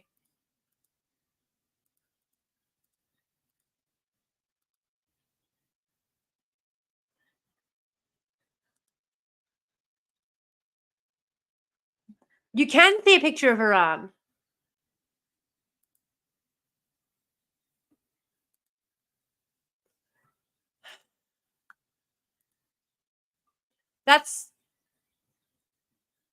Can you see this? See, that's what it looks like on my screen. Okay, cool. All right. I didn't know it wasn't doing that. Yeah.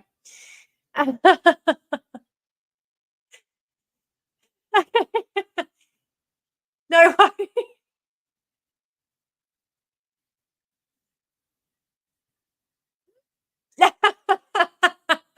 Excellent. Do it.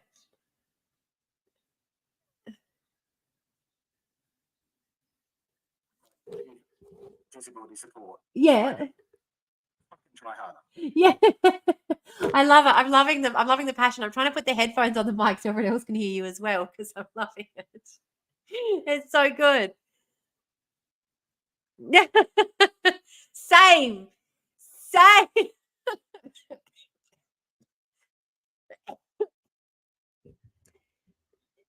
Yeah.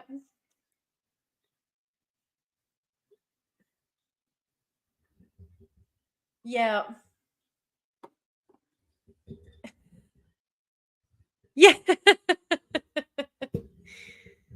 No, you're okay. We were just talking about different voices people put on. I was funny though, because I had this conversation with one of the mums the other day at school. She said to me, you know, you talk when I see you online, you're always talking so much faster. And you're always like, yeah, it's my masking voice, it's my autism masking voice. I'm like, I'm panicking. There are people watching me. I don't know. Am I behaving correctly? The autism doesn't tell me. It's very scary. Okay. This is kind of what I need to have happen. Right? Like I just kind of need that to happen and for it to stop doing other shit. Okay. And they're like, of course not. And they would not concede that it's unfair to put that requirement on disabled students because the interpreter costs money and it's waste if it's cancelled. And I'm like, no, that money is spent regardless. Yes. Also, this is the other thing people don't understand as well. If we use up all the funding, then it signals to the government that we need more funding. If you, as a not-for-profit service provider, as a service provider, if you look at your funding and you scrimp and you save, which the government teaches you to do, and all the lenders and all of the services teach you to do, but if you do the scrimping and the saving and all of that jazz to try and not need fucking to not use all your funding, next year the government look at your program and go, oh, you didn't need 20% of the funding that we gave you, so we're going to cut your funding by 20%. Use 100% of the funding 80% of the way through the year. By 80% through whatever program you're running, your funding should be run out so that you are knocking on the door of whoever is a funding provider, letting them know that the program was a success and you need more funding. 80% of the way through whatever program, you want your funding to be gone. You are not aiming to get to the end of the program. Service providers need to be trained out of this mindset. You cannot, sorry, I know, rambling again. Yeah, it was using the back door to talk to me about the meeting, but you can't hear them. No, and I was trying to put the thing up so you could, but I am going to figure that out. That's going to be what I'm going to do Monday. Monday, we're going to have all day Sunday, we're going to be online 24 hours. 24 hours. And I'm going to figure out how to have like the Discord hooked up. Troll team more trolling and silliness. Trolling and silliness is great. We're all for it. I'm going to press play on the Hundreds news of so drones I can have and missiles in a though. retaliatory strike after a suspected Israeli strike on its embassy compound in Syria. Out of the way The Israeli military hasn't commented yet. The teenager accused of stabbing an Orthodox bishop during a live-streamed service has been remanded in custody after being officially charged with a terrorism offence. The 16-year-old remains under police guard in hospital and appeared in Parramatta Children's Court via video link. New South Wales Police Commissioner Karen Webb says officers will be out in force across southwest Sydney for as long as needed to help the community feel safe. Bondi Junction Shopping Centre has reopened for business. The centre in Sydney's east has been closed to retail. I'm sorry. Oh, I'm not getting sound. Is anybody else missing sound? What were you listening through? It could be something is disconnected. Oh, you're deafened in the Discord. Were you listening through the Discord? No, you're specifically deafened in the Discord for some reason. Oh, I have fixed me. Oh, okay. Oh, well, on my end, it still says it's playing through the Discord. That's weird. Okay, that sounds like something as well to worry about later. Don't worry, Emery, I'm not going to get distracted again. I've got streamer mode enabled. Here we go.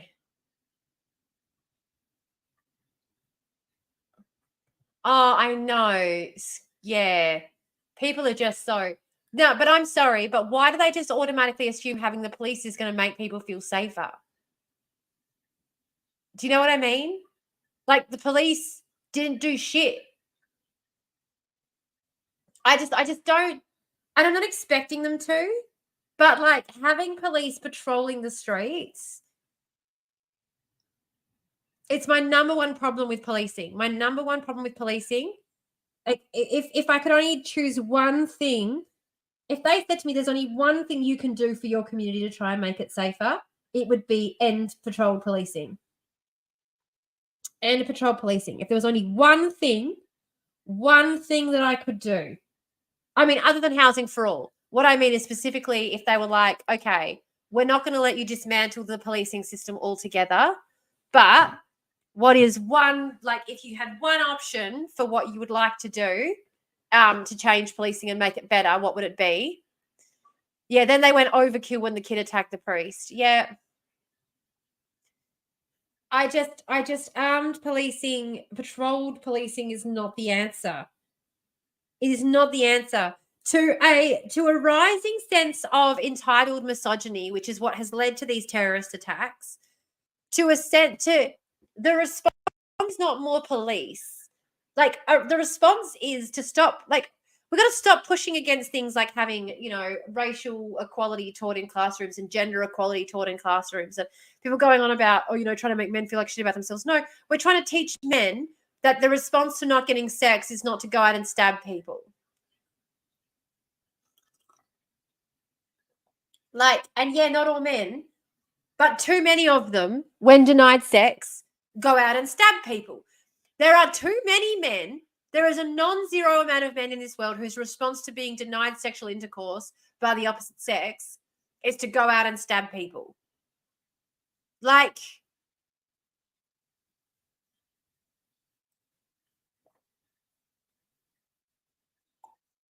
yeah. ACAB. ACAB. Should we practice it together? A-C-A-B. A-C-A-B. A-C-A-B. They have an ACAB finger tattoo. Yes.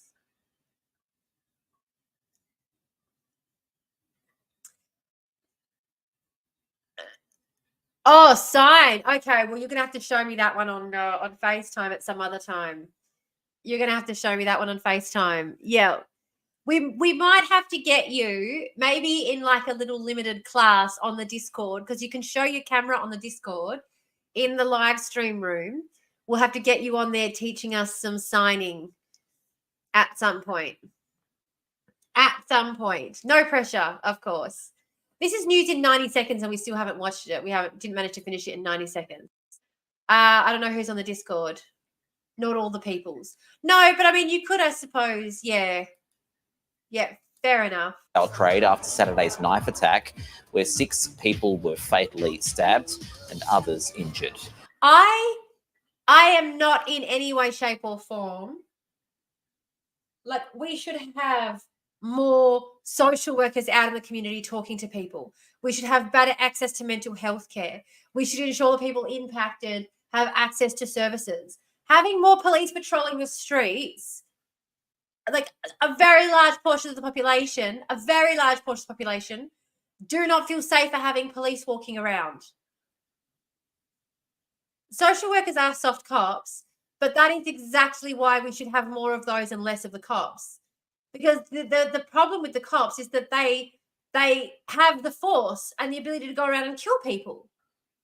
Like, yes, I understand that social workers are in a lot of ways soft cops, but that is what we should have as the police in the system. That is the option we should have for policing. Mod Squad.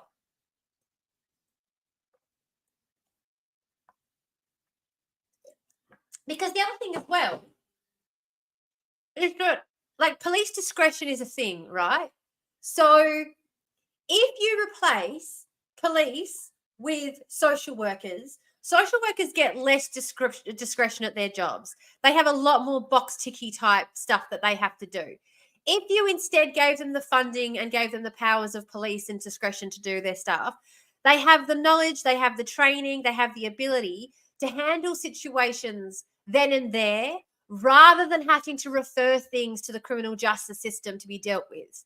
So rather than, for example, arresting someone on drug charges and sending them through the criminal justice system to then have a magistrate decide they have to go to drug counselling, a social worker has the ability to take that person and hook them directly up with drug counselling.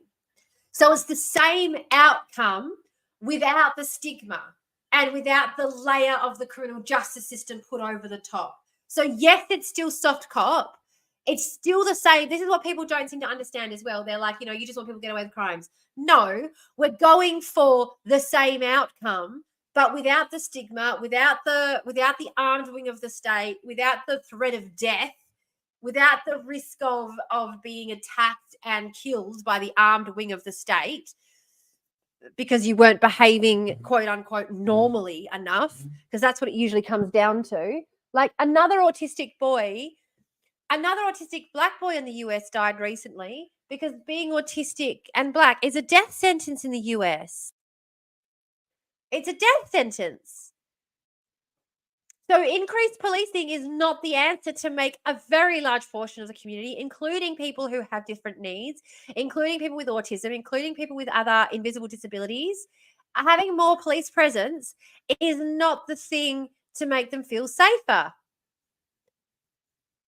I'm not sure. Need to address the white womanification of social women training. I think this is one of the things about working specifically with an Indigenous organisation. We were taught Indigenous first housing principles. We were taught Indigenous first principles of interaction, including no shame, the no shame based approach to approaching social work. Again, because it was an Indigenous based organisation, we were also taught. Oh, sorry, hang on, headphones are stuck. Oh, there we go. We were taught Indigenous mental health first aid as well. So did you hear about the 10-year-old Aboriginal boy in WA?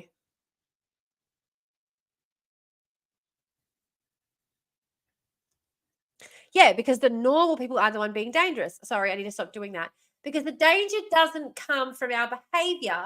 It comes from the threat that it poses to the quote unquote, status quo, so to speak. Hey,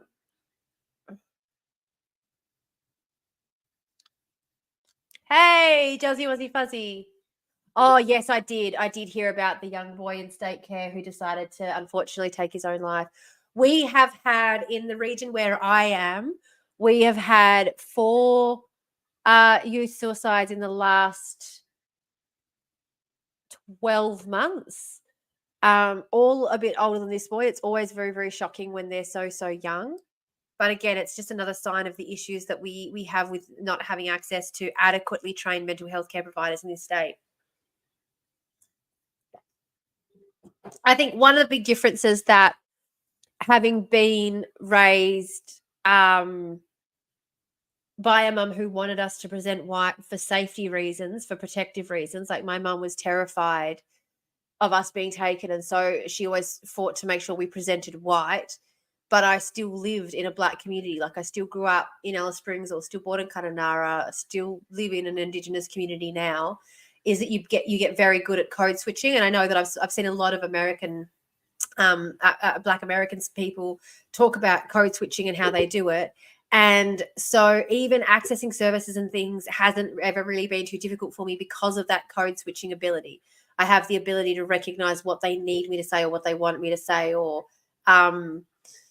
and because there's always that other element to it as well, like always being on guard because of the racial element of it. I think it also is why I over communicate, because I learned early on that any sort of any sign that you were trying to hide anything was taken as any sign that you were trying to hide things or keep things secret was taken as like danger, Will Robinson warning, like they would look closer. Whereas the more you shared and the more you spoke, and especially if you overshared, they would drown you out. They would ignore you completely. So you didn't have to worry as much, about saying the right thing, if that makes sense. Tips and tricks for surviving as an autistic in an holistic world, guys. Talk so much that they drown you out and aren't paying attention to what you say, so it doesn't really matter what you say anyway. Like, yes, good, your org is doing it better and sensitively and with awareness of power and the systemic issues. That's external to the social work coursework put through all through the units. Yeah, and to be honest, sorry, I'll stop putting comments on the screen. To be honest, we don't hire people with social work degrees. We hire people who have backgrounds in community work and then train them with the models of community service work that we use. I'm so excited to get this going, guys, as well. Missing Bricks. I'm so excited. I'm so excited to get it going. Have I told you about Missing Bricks yet? I have to register the name. I have to register the name before I start telling you guys stuff.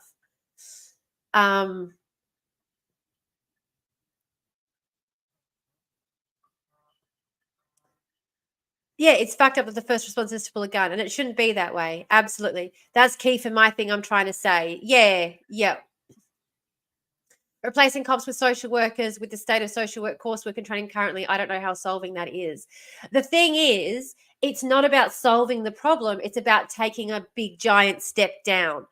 Because at the moment, the problem is that cops, like, at the end of the day, I can understand why the Bondi knife attacker was shot. I get it, right? But I don't think under any circumstances the cops should have the right to kill people. Like, they should not just be judge, jury, and executioner. And I understand that that's a really uncomfy view to have when you're talking about a terrorist attack that's just happened, that was ended because of police violence. But having a unit that you could call, an armed unit that you could call as backup for the social workers who are on the street there to do whatever it is that they're doing, who do not have the means to inflict violence and so are not inherently seen as a threat. Because the number one thing, and I think this is what a lot of people kind of forget as well when it comes to, and social workers aren't much better. I'm not saying that they are. I'm not talking about like CPFS and not much better, but we do have things like, there are already organizations that have, like, for example, there's a family and domestic violence service specifically run by Indigenous organizations that have workers who are not social workers but fill that role. They're trained in Indigenous ways of approaching issues, and they work specifically with people who've been affected by family and domestic violence in that space. And like, there are Noongar patrols as well. There are already services that already offer that kind of, like, it isn't, I get that is sort of very racialized, but not all social work does look the same. And especially if you do, even at uni, when I was at uni, when you do Indigenous units, they do teach very specific Indigenous specific knowledge. Yeah,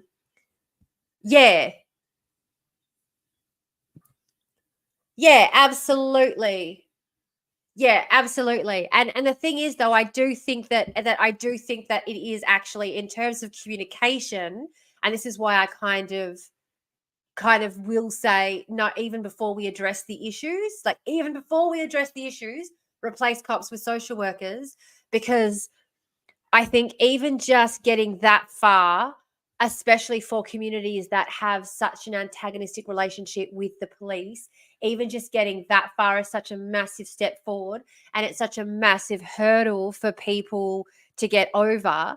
But once you've got that kind of funding, once you've got police type levels of funding, it becomes much easier to then turn around and go, right, now we need to revitalize and redo and restructure this entire program and how we do social work. And we need to, especially around housing, especially around housing, I cannot tell you enough how frustrating it is when people say shit like, there are housing opportunities, there is housing available, there are beds available in emergency housing right now, when you all have no understanding about Indigenous housing first principles and the way housing organizations run. Like, I got out the first shelter I went into before I had the experience, because it was my first experience really with having to use social services, was going into a shelter. And like, that was my first sort of door in, and I was like, abso-fucking-lutely not. Like, the shame, the embarrassment, the way I was treated, I was just like, get me the fuck out of here. I lasted 48 hours in the shelter, and I chose to go and sleep rough rather than stay in a shelter because I could not handle the shame. Like, this is what people don't understand too. People will say shit, okay? And oh God, I hope to fucking God I remember to clip this later and put it on TikTok. People will say shit like, you know, you just don't understand. Sometimes Indigenous people prefer to sleep outdoors. And it's like, bitch, I will take sleeping outdoors over your patronizing, condescending, bullshit, paternalistic, like absolutely infantilizing rules that you keep trying to make me stick to.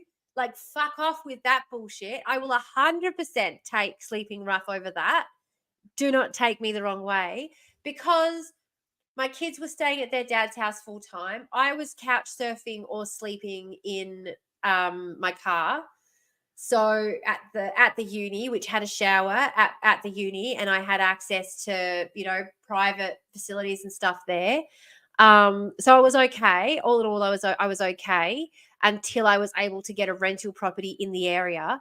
And because I was living in the area, like staying in the area, I should say, couch surfing in the area, doing a lot of sleeping in the car in the area, didn't have a lot of other expenses. You know, the kids were staying with their dad full time, and I was able to go to a lot of home opens. And so I was able to go in, and this is as well before we had the big boom. This was right before COVID really hit, So I was able to go to home opens that were like within walking distance that other students couldn't afford, because I had a job, but I could access the job on my bike from uni.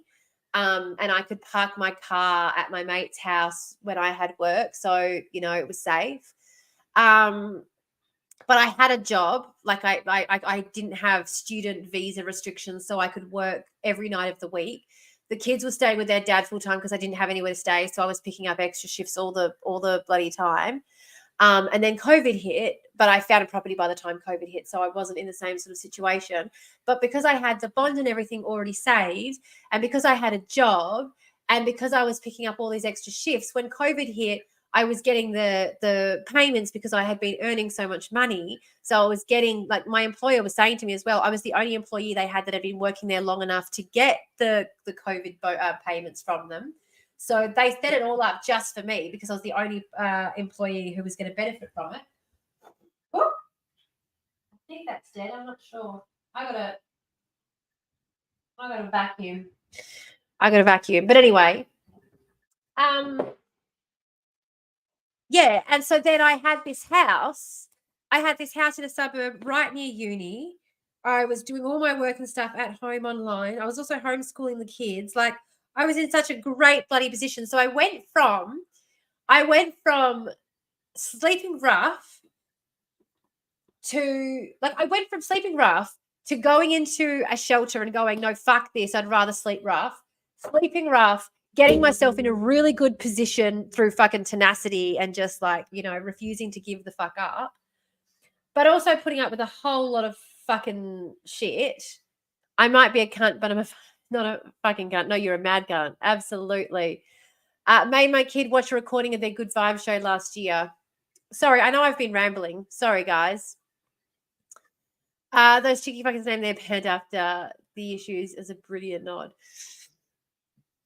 I do know, and I have to go in 10 minutes as well to go get my kids, so we'll be logging off soon, and we haven't even gotten through 90 seconds of fucking news. Yeah, agreed. But any hoozles. Back to my ramble because it's all I can't remember what I was talking about ever. What was I talking about? If you've not done it, what time do I call? It depends, because if I've not done it, it's been because the kids have kicked off. It is a Friday, and so the problem is that at the end of the week, because of the tisms, this is serious mum-tism. Yeah, serious mum. Because of the tisms, Friday is always a hard day because the kids have been at school all week. This is one of the reasons I'm always just like, see you guys Monday, because I have no idea what Friday is going to look like. What I will say is that if you don't hear from me tonight, we'll definitely do it tomorrow, because I'm actually going to get the kids to stay at their dad's house tomorrow night, which means they'll want to go over there early in the day to play with the other kids. So they'll want to be over there by like lunchtime tomorrow.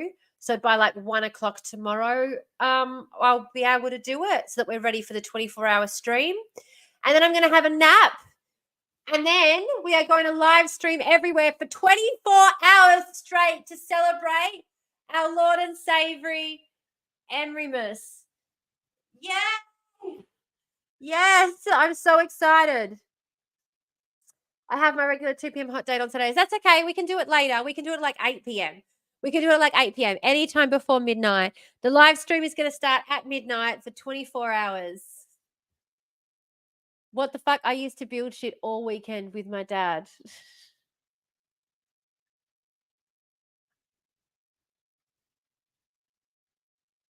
I forgot what I was saying beforehand. I was rambling about something. I know I was rambling something.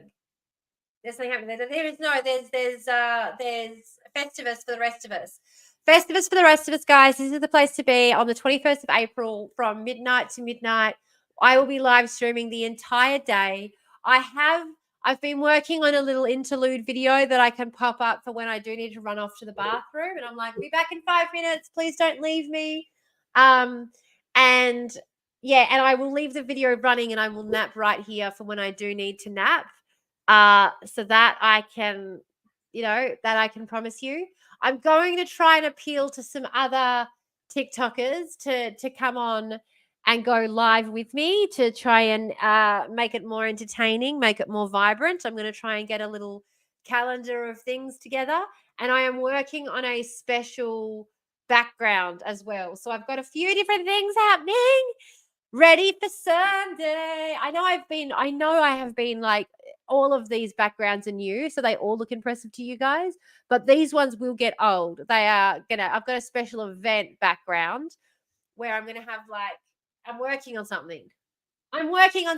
Let's just say someone got Canva Pro for 30 days free trial. They finally caved in in order to get a special background happening for this April. The 21st is not cursed. The 21st is Festivus for the rest of us. And from now on, it's going to be a national holiday. We're going to push to get it made a national holiday, Festivus for the rest of us. And we're not a cult. I should stop saying that we're not a cult. I should just start telling people that, yes, we are a religion. We are a religion. And then they'll start accepting it, and they'll start accepting Festivus. Sorry, I keep going down into my lower register. I keep doing it today. That's right. I was talking about registers earlier too. I keep slipping down into my lower register today. I can't help it. I keep getting a little bit too, I keep getting a bit too masked off with you guys. You're making me so relaxed. You're making me so chill. We are a void. Yes. The universe will try and prevent you from doing something. It doesn't matter. It doesn't matter because I've got backups. I have backups on top of backups, my bitch. And even if I've got a random injury, I can live stream from hospital. Let's finish the news. The Retail quickly. Workers Union's urging the public not to ask retail workers to relive their Yeah, experiences. don't talk to retail workers about And health this. ministers from across the My good country are bitch, meeting sorry. today in Brisbane to call upon federal My good parliament to bitch. pass new vaping laws. Speaking of The laws vaping, would target the import, manufacture and sale of disposable vapes, ensuring they can only be legally sold through pharmacies with a prescription. The legislation's yet to secure the support of the opposition or the Greens.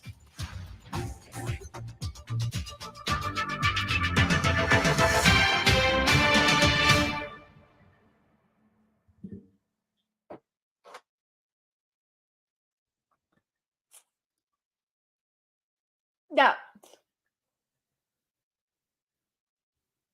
Nah.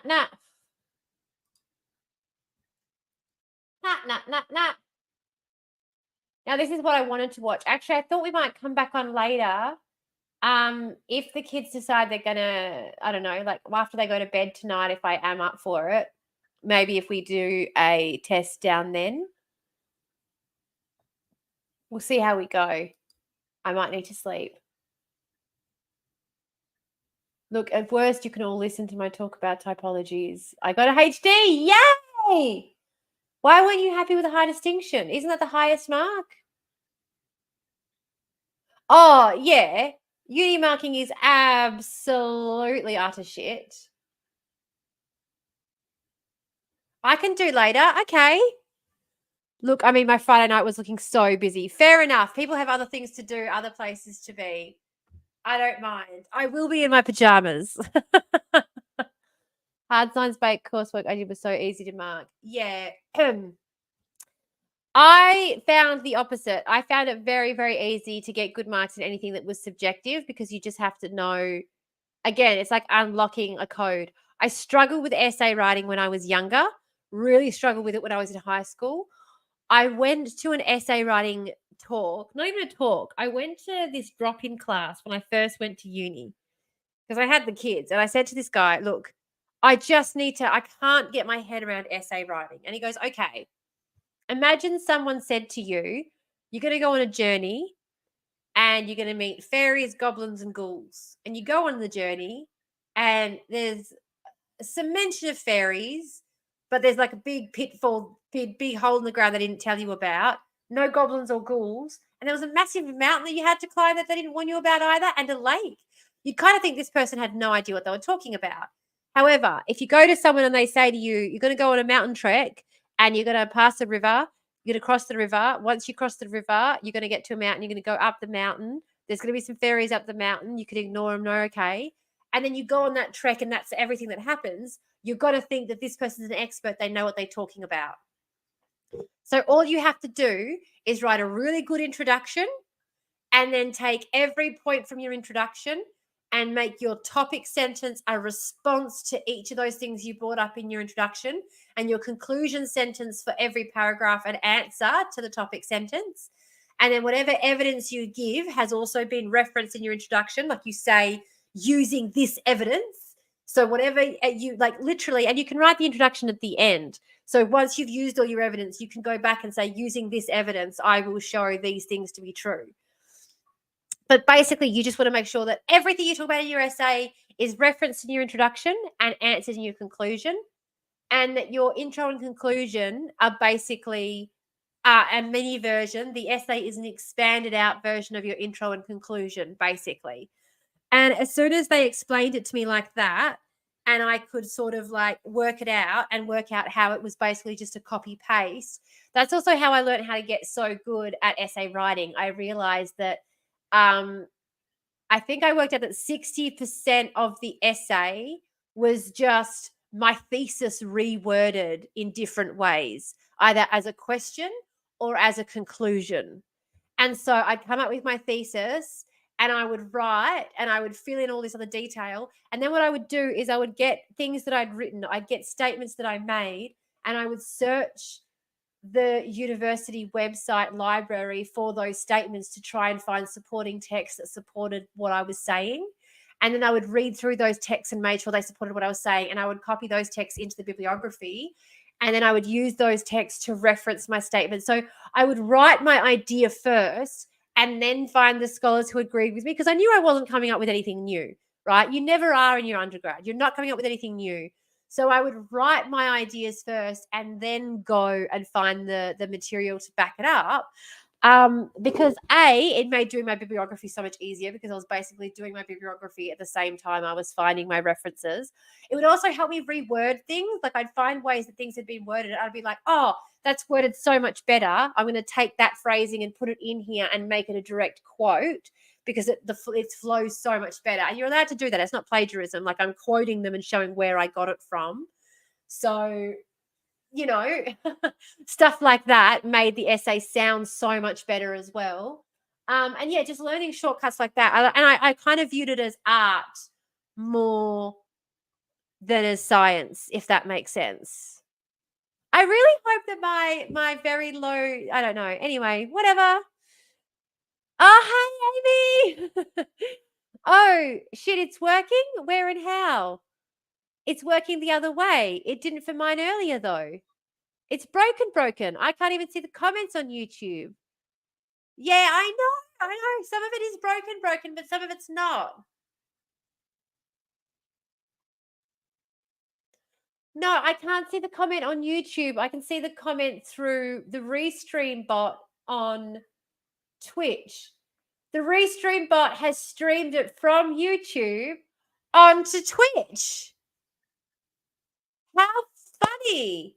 And that's how it's being picked up. I am also streaming to Restream now as well, though, so maybe that helped. Because I did, hello, YouTube. No, that didn't work. The stream bot didn't pick it up. Are we still talking essays? I'm a rambler. What can I say? I can't help but talk about essays. Yes. We've given up with this is a systemic failure. Yeah. Can you see this? Yeah, Amy, we can. We can see it. Where are you posting, Amy? I got to find you now. View on YouTube. Let me see. Continue to YouTube. Let me check this out. I'm muted. Fantastic.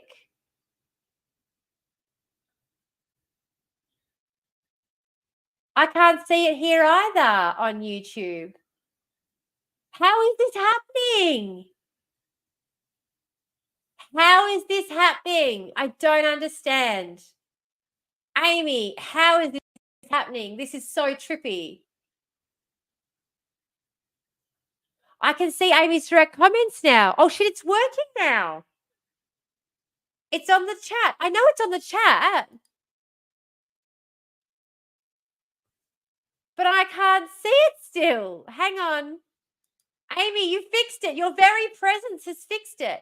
It hasn't for me, though. I don't understand what's happening. No, just as it starts working, the alarm goes off that tells me I have to go. Snooze for 5 minutes, just for 5 minutes. I need to figure out what's going on here. I can't believe this is happening. Is it because you're watching it back later or something? How is this working? I can't see it still, though. I'm not like, I can't believe this. This is great. I can't see it, but this is awesome. I can see others in the chat now as well. I had to go back and reopen the window on YouTube. Maybe that's it. Maybe I have to move tab to, maybe I have to open in like a, what do you call it? Like an incognito tab. What if I do that? Like I go,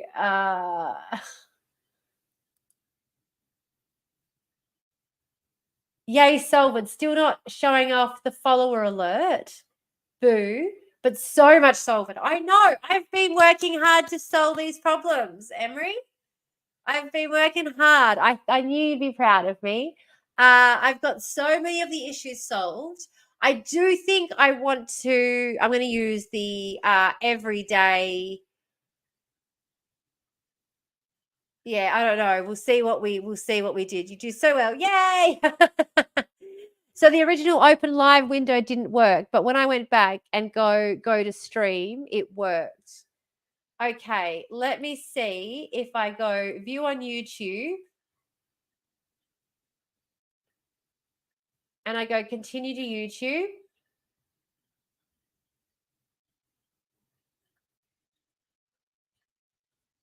Right. No. And now it says to me, reload.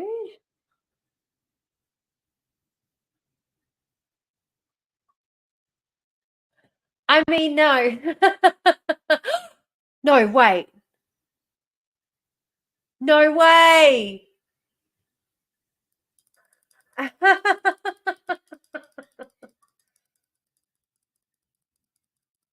Amy, your presence has fixed it. Holy shit. It's magic. It's magic. Oh, my Lord. Oh, my Lord. Okay. This is pretty schmick, isn't it? Party in all the places. I know. You ask and I deliver. What can I say? I'm working hard to make sure that no matter where you are, you can find me, you can reach us, you can be part of the community, because that is what we are about. That is what we're about. We're here, we're there, we're everywhere. Just opened YouTube in a different window. Yeah, I opened it in a private browser, so I wasn't even logged in as me, and it was there. I've closed it now because I obviously can't unfortunately have too many things open, or it gets very laggy on account of the lack of internet where I am. But anyway, I came in to chat while making dinner. You did so well. Yes, thank you so much. Yes, credit where credit is deserved. Absolutely. Absolutely. No, Em has done a lot to ensure that this looks as schmick as it does. I'm not going to lie. I will take credit for the artistic flair taken. Particularly, I will say, poor Emery had to put up with hours and hours of me debating different color scheme choices. So I really hope everyone appreciates particularly the way I blended in like the Discord, YouTube, Twitch, and TikTok logos, because I had to like do that by grading them. That wasn't like a click and dollop thing. Only for one of them, the TikTok one, I had to grade, and then I could click and dollop the rest of them. But yeah, there was a lot of work to grade those to get them to the right shade. So I had a fucking ball of a time. Oh, sure you did. Well, I don't know. It was Amy this time.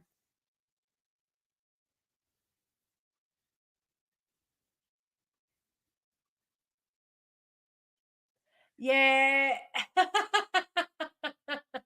Everyone does. I'm so dull. That's why there's 5 of you in here right now. Come to chat. I do have to run and go and grab my kids just real quick.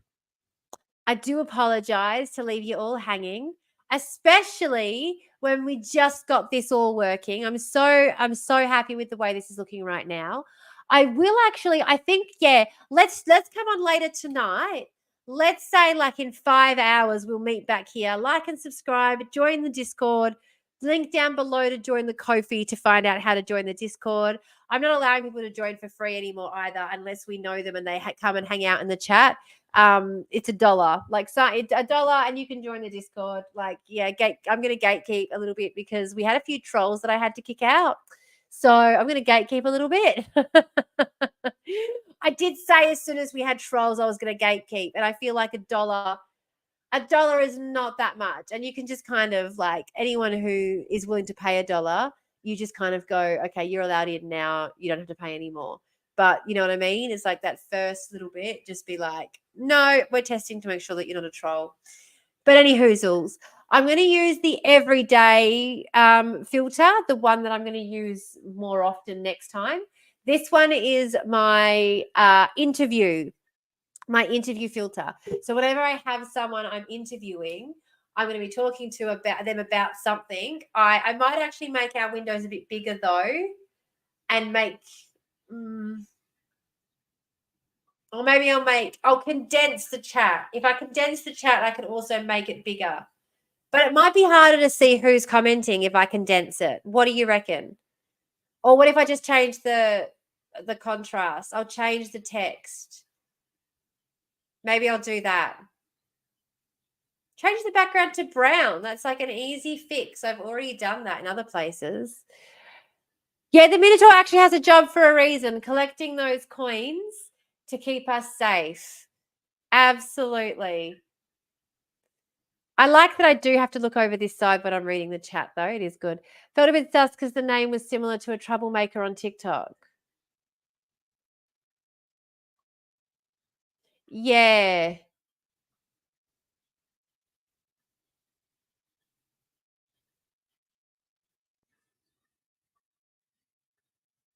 Yeah, if it's got a bunch of numbers and you shouldn't be talking about book list 100%. No, Benina? Banani? Banani?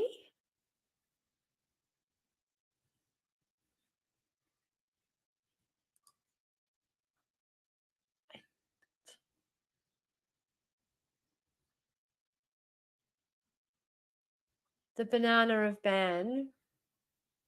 The mining comrade, wave to say hi.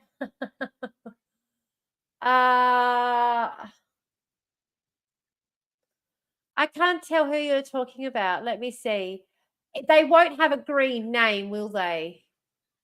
Or is their name green or is their name a different color?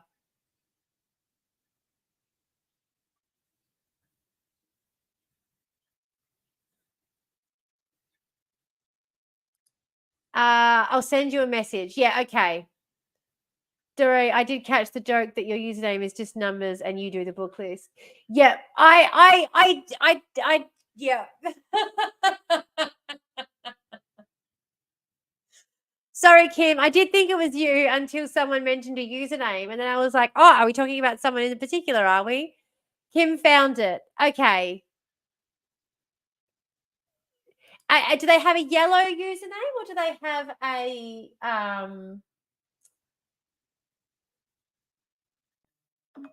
Oh, that's the alarm. I gotta go. Love you and leave you. We'll be back in about 5 hours to do this again. Yeah, bleep, bloop, flop. Love you lots. I don't even have time to do the outro today. I wanted to do the outro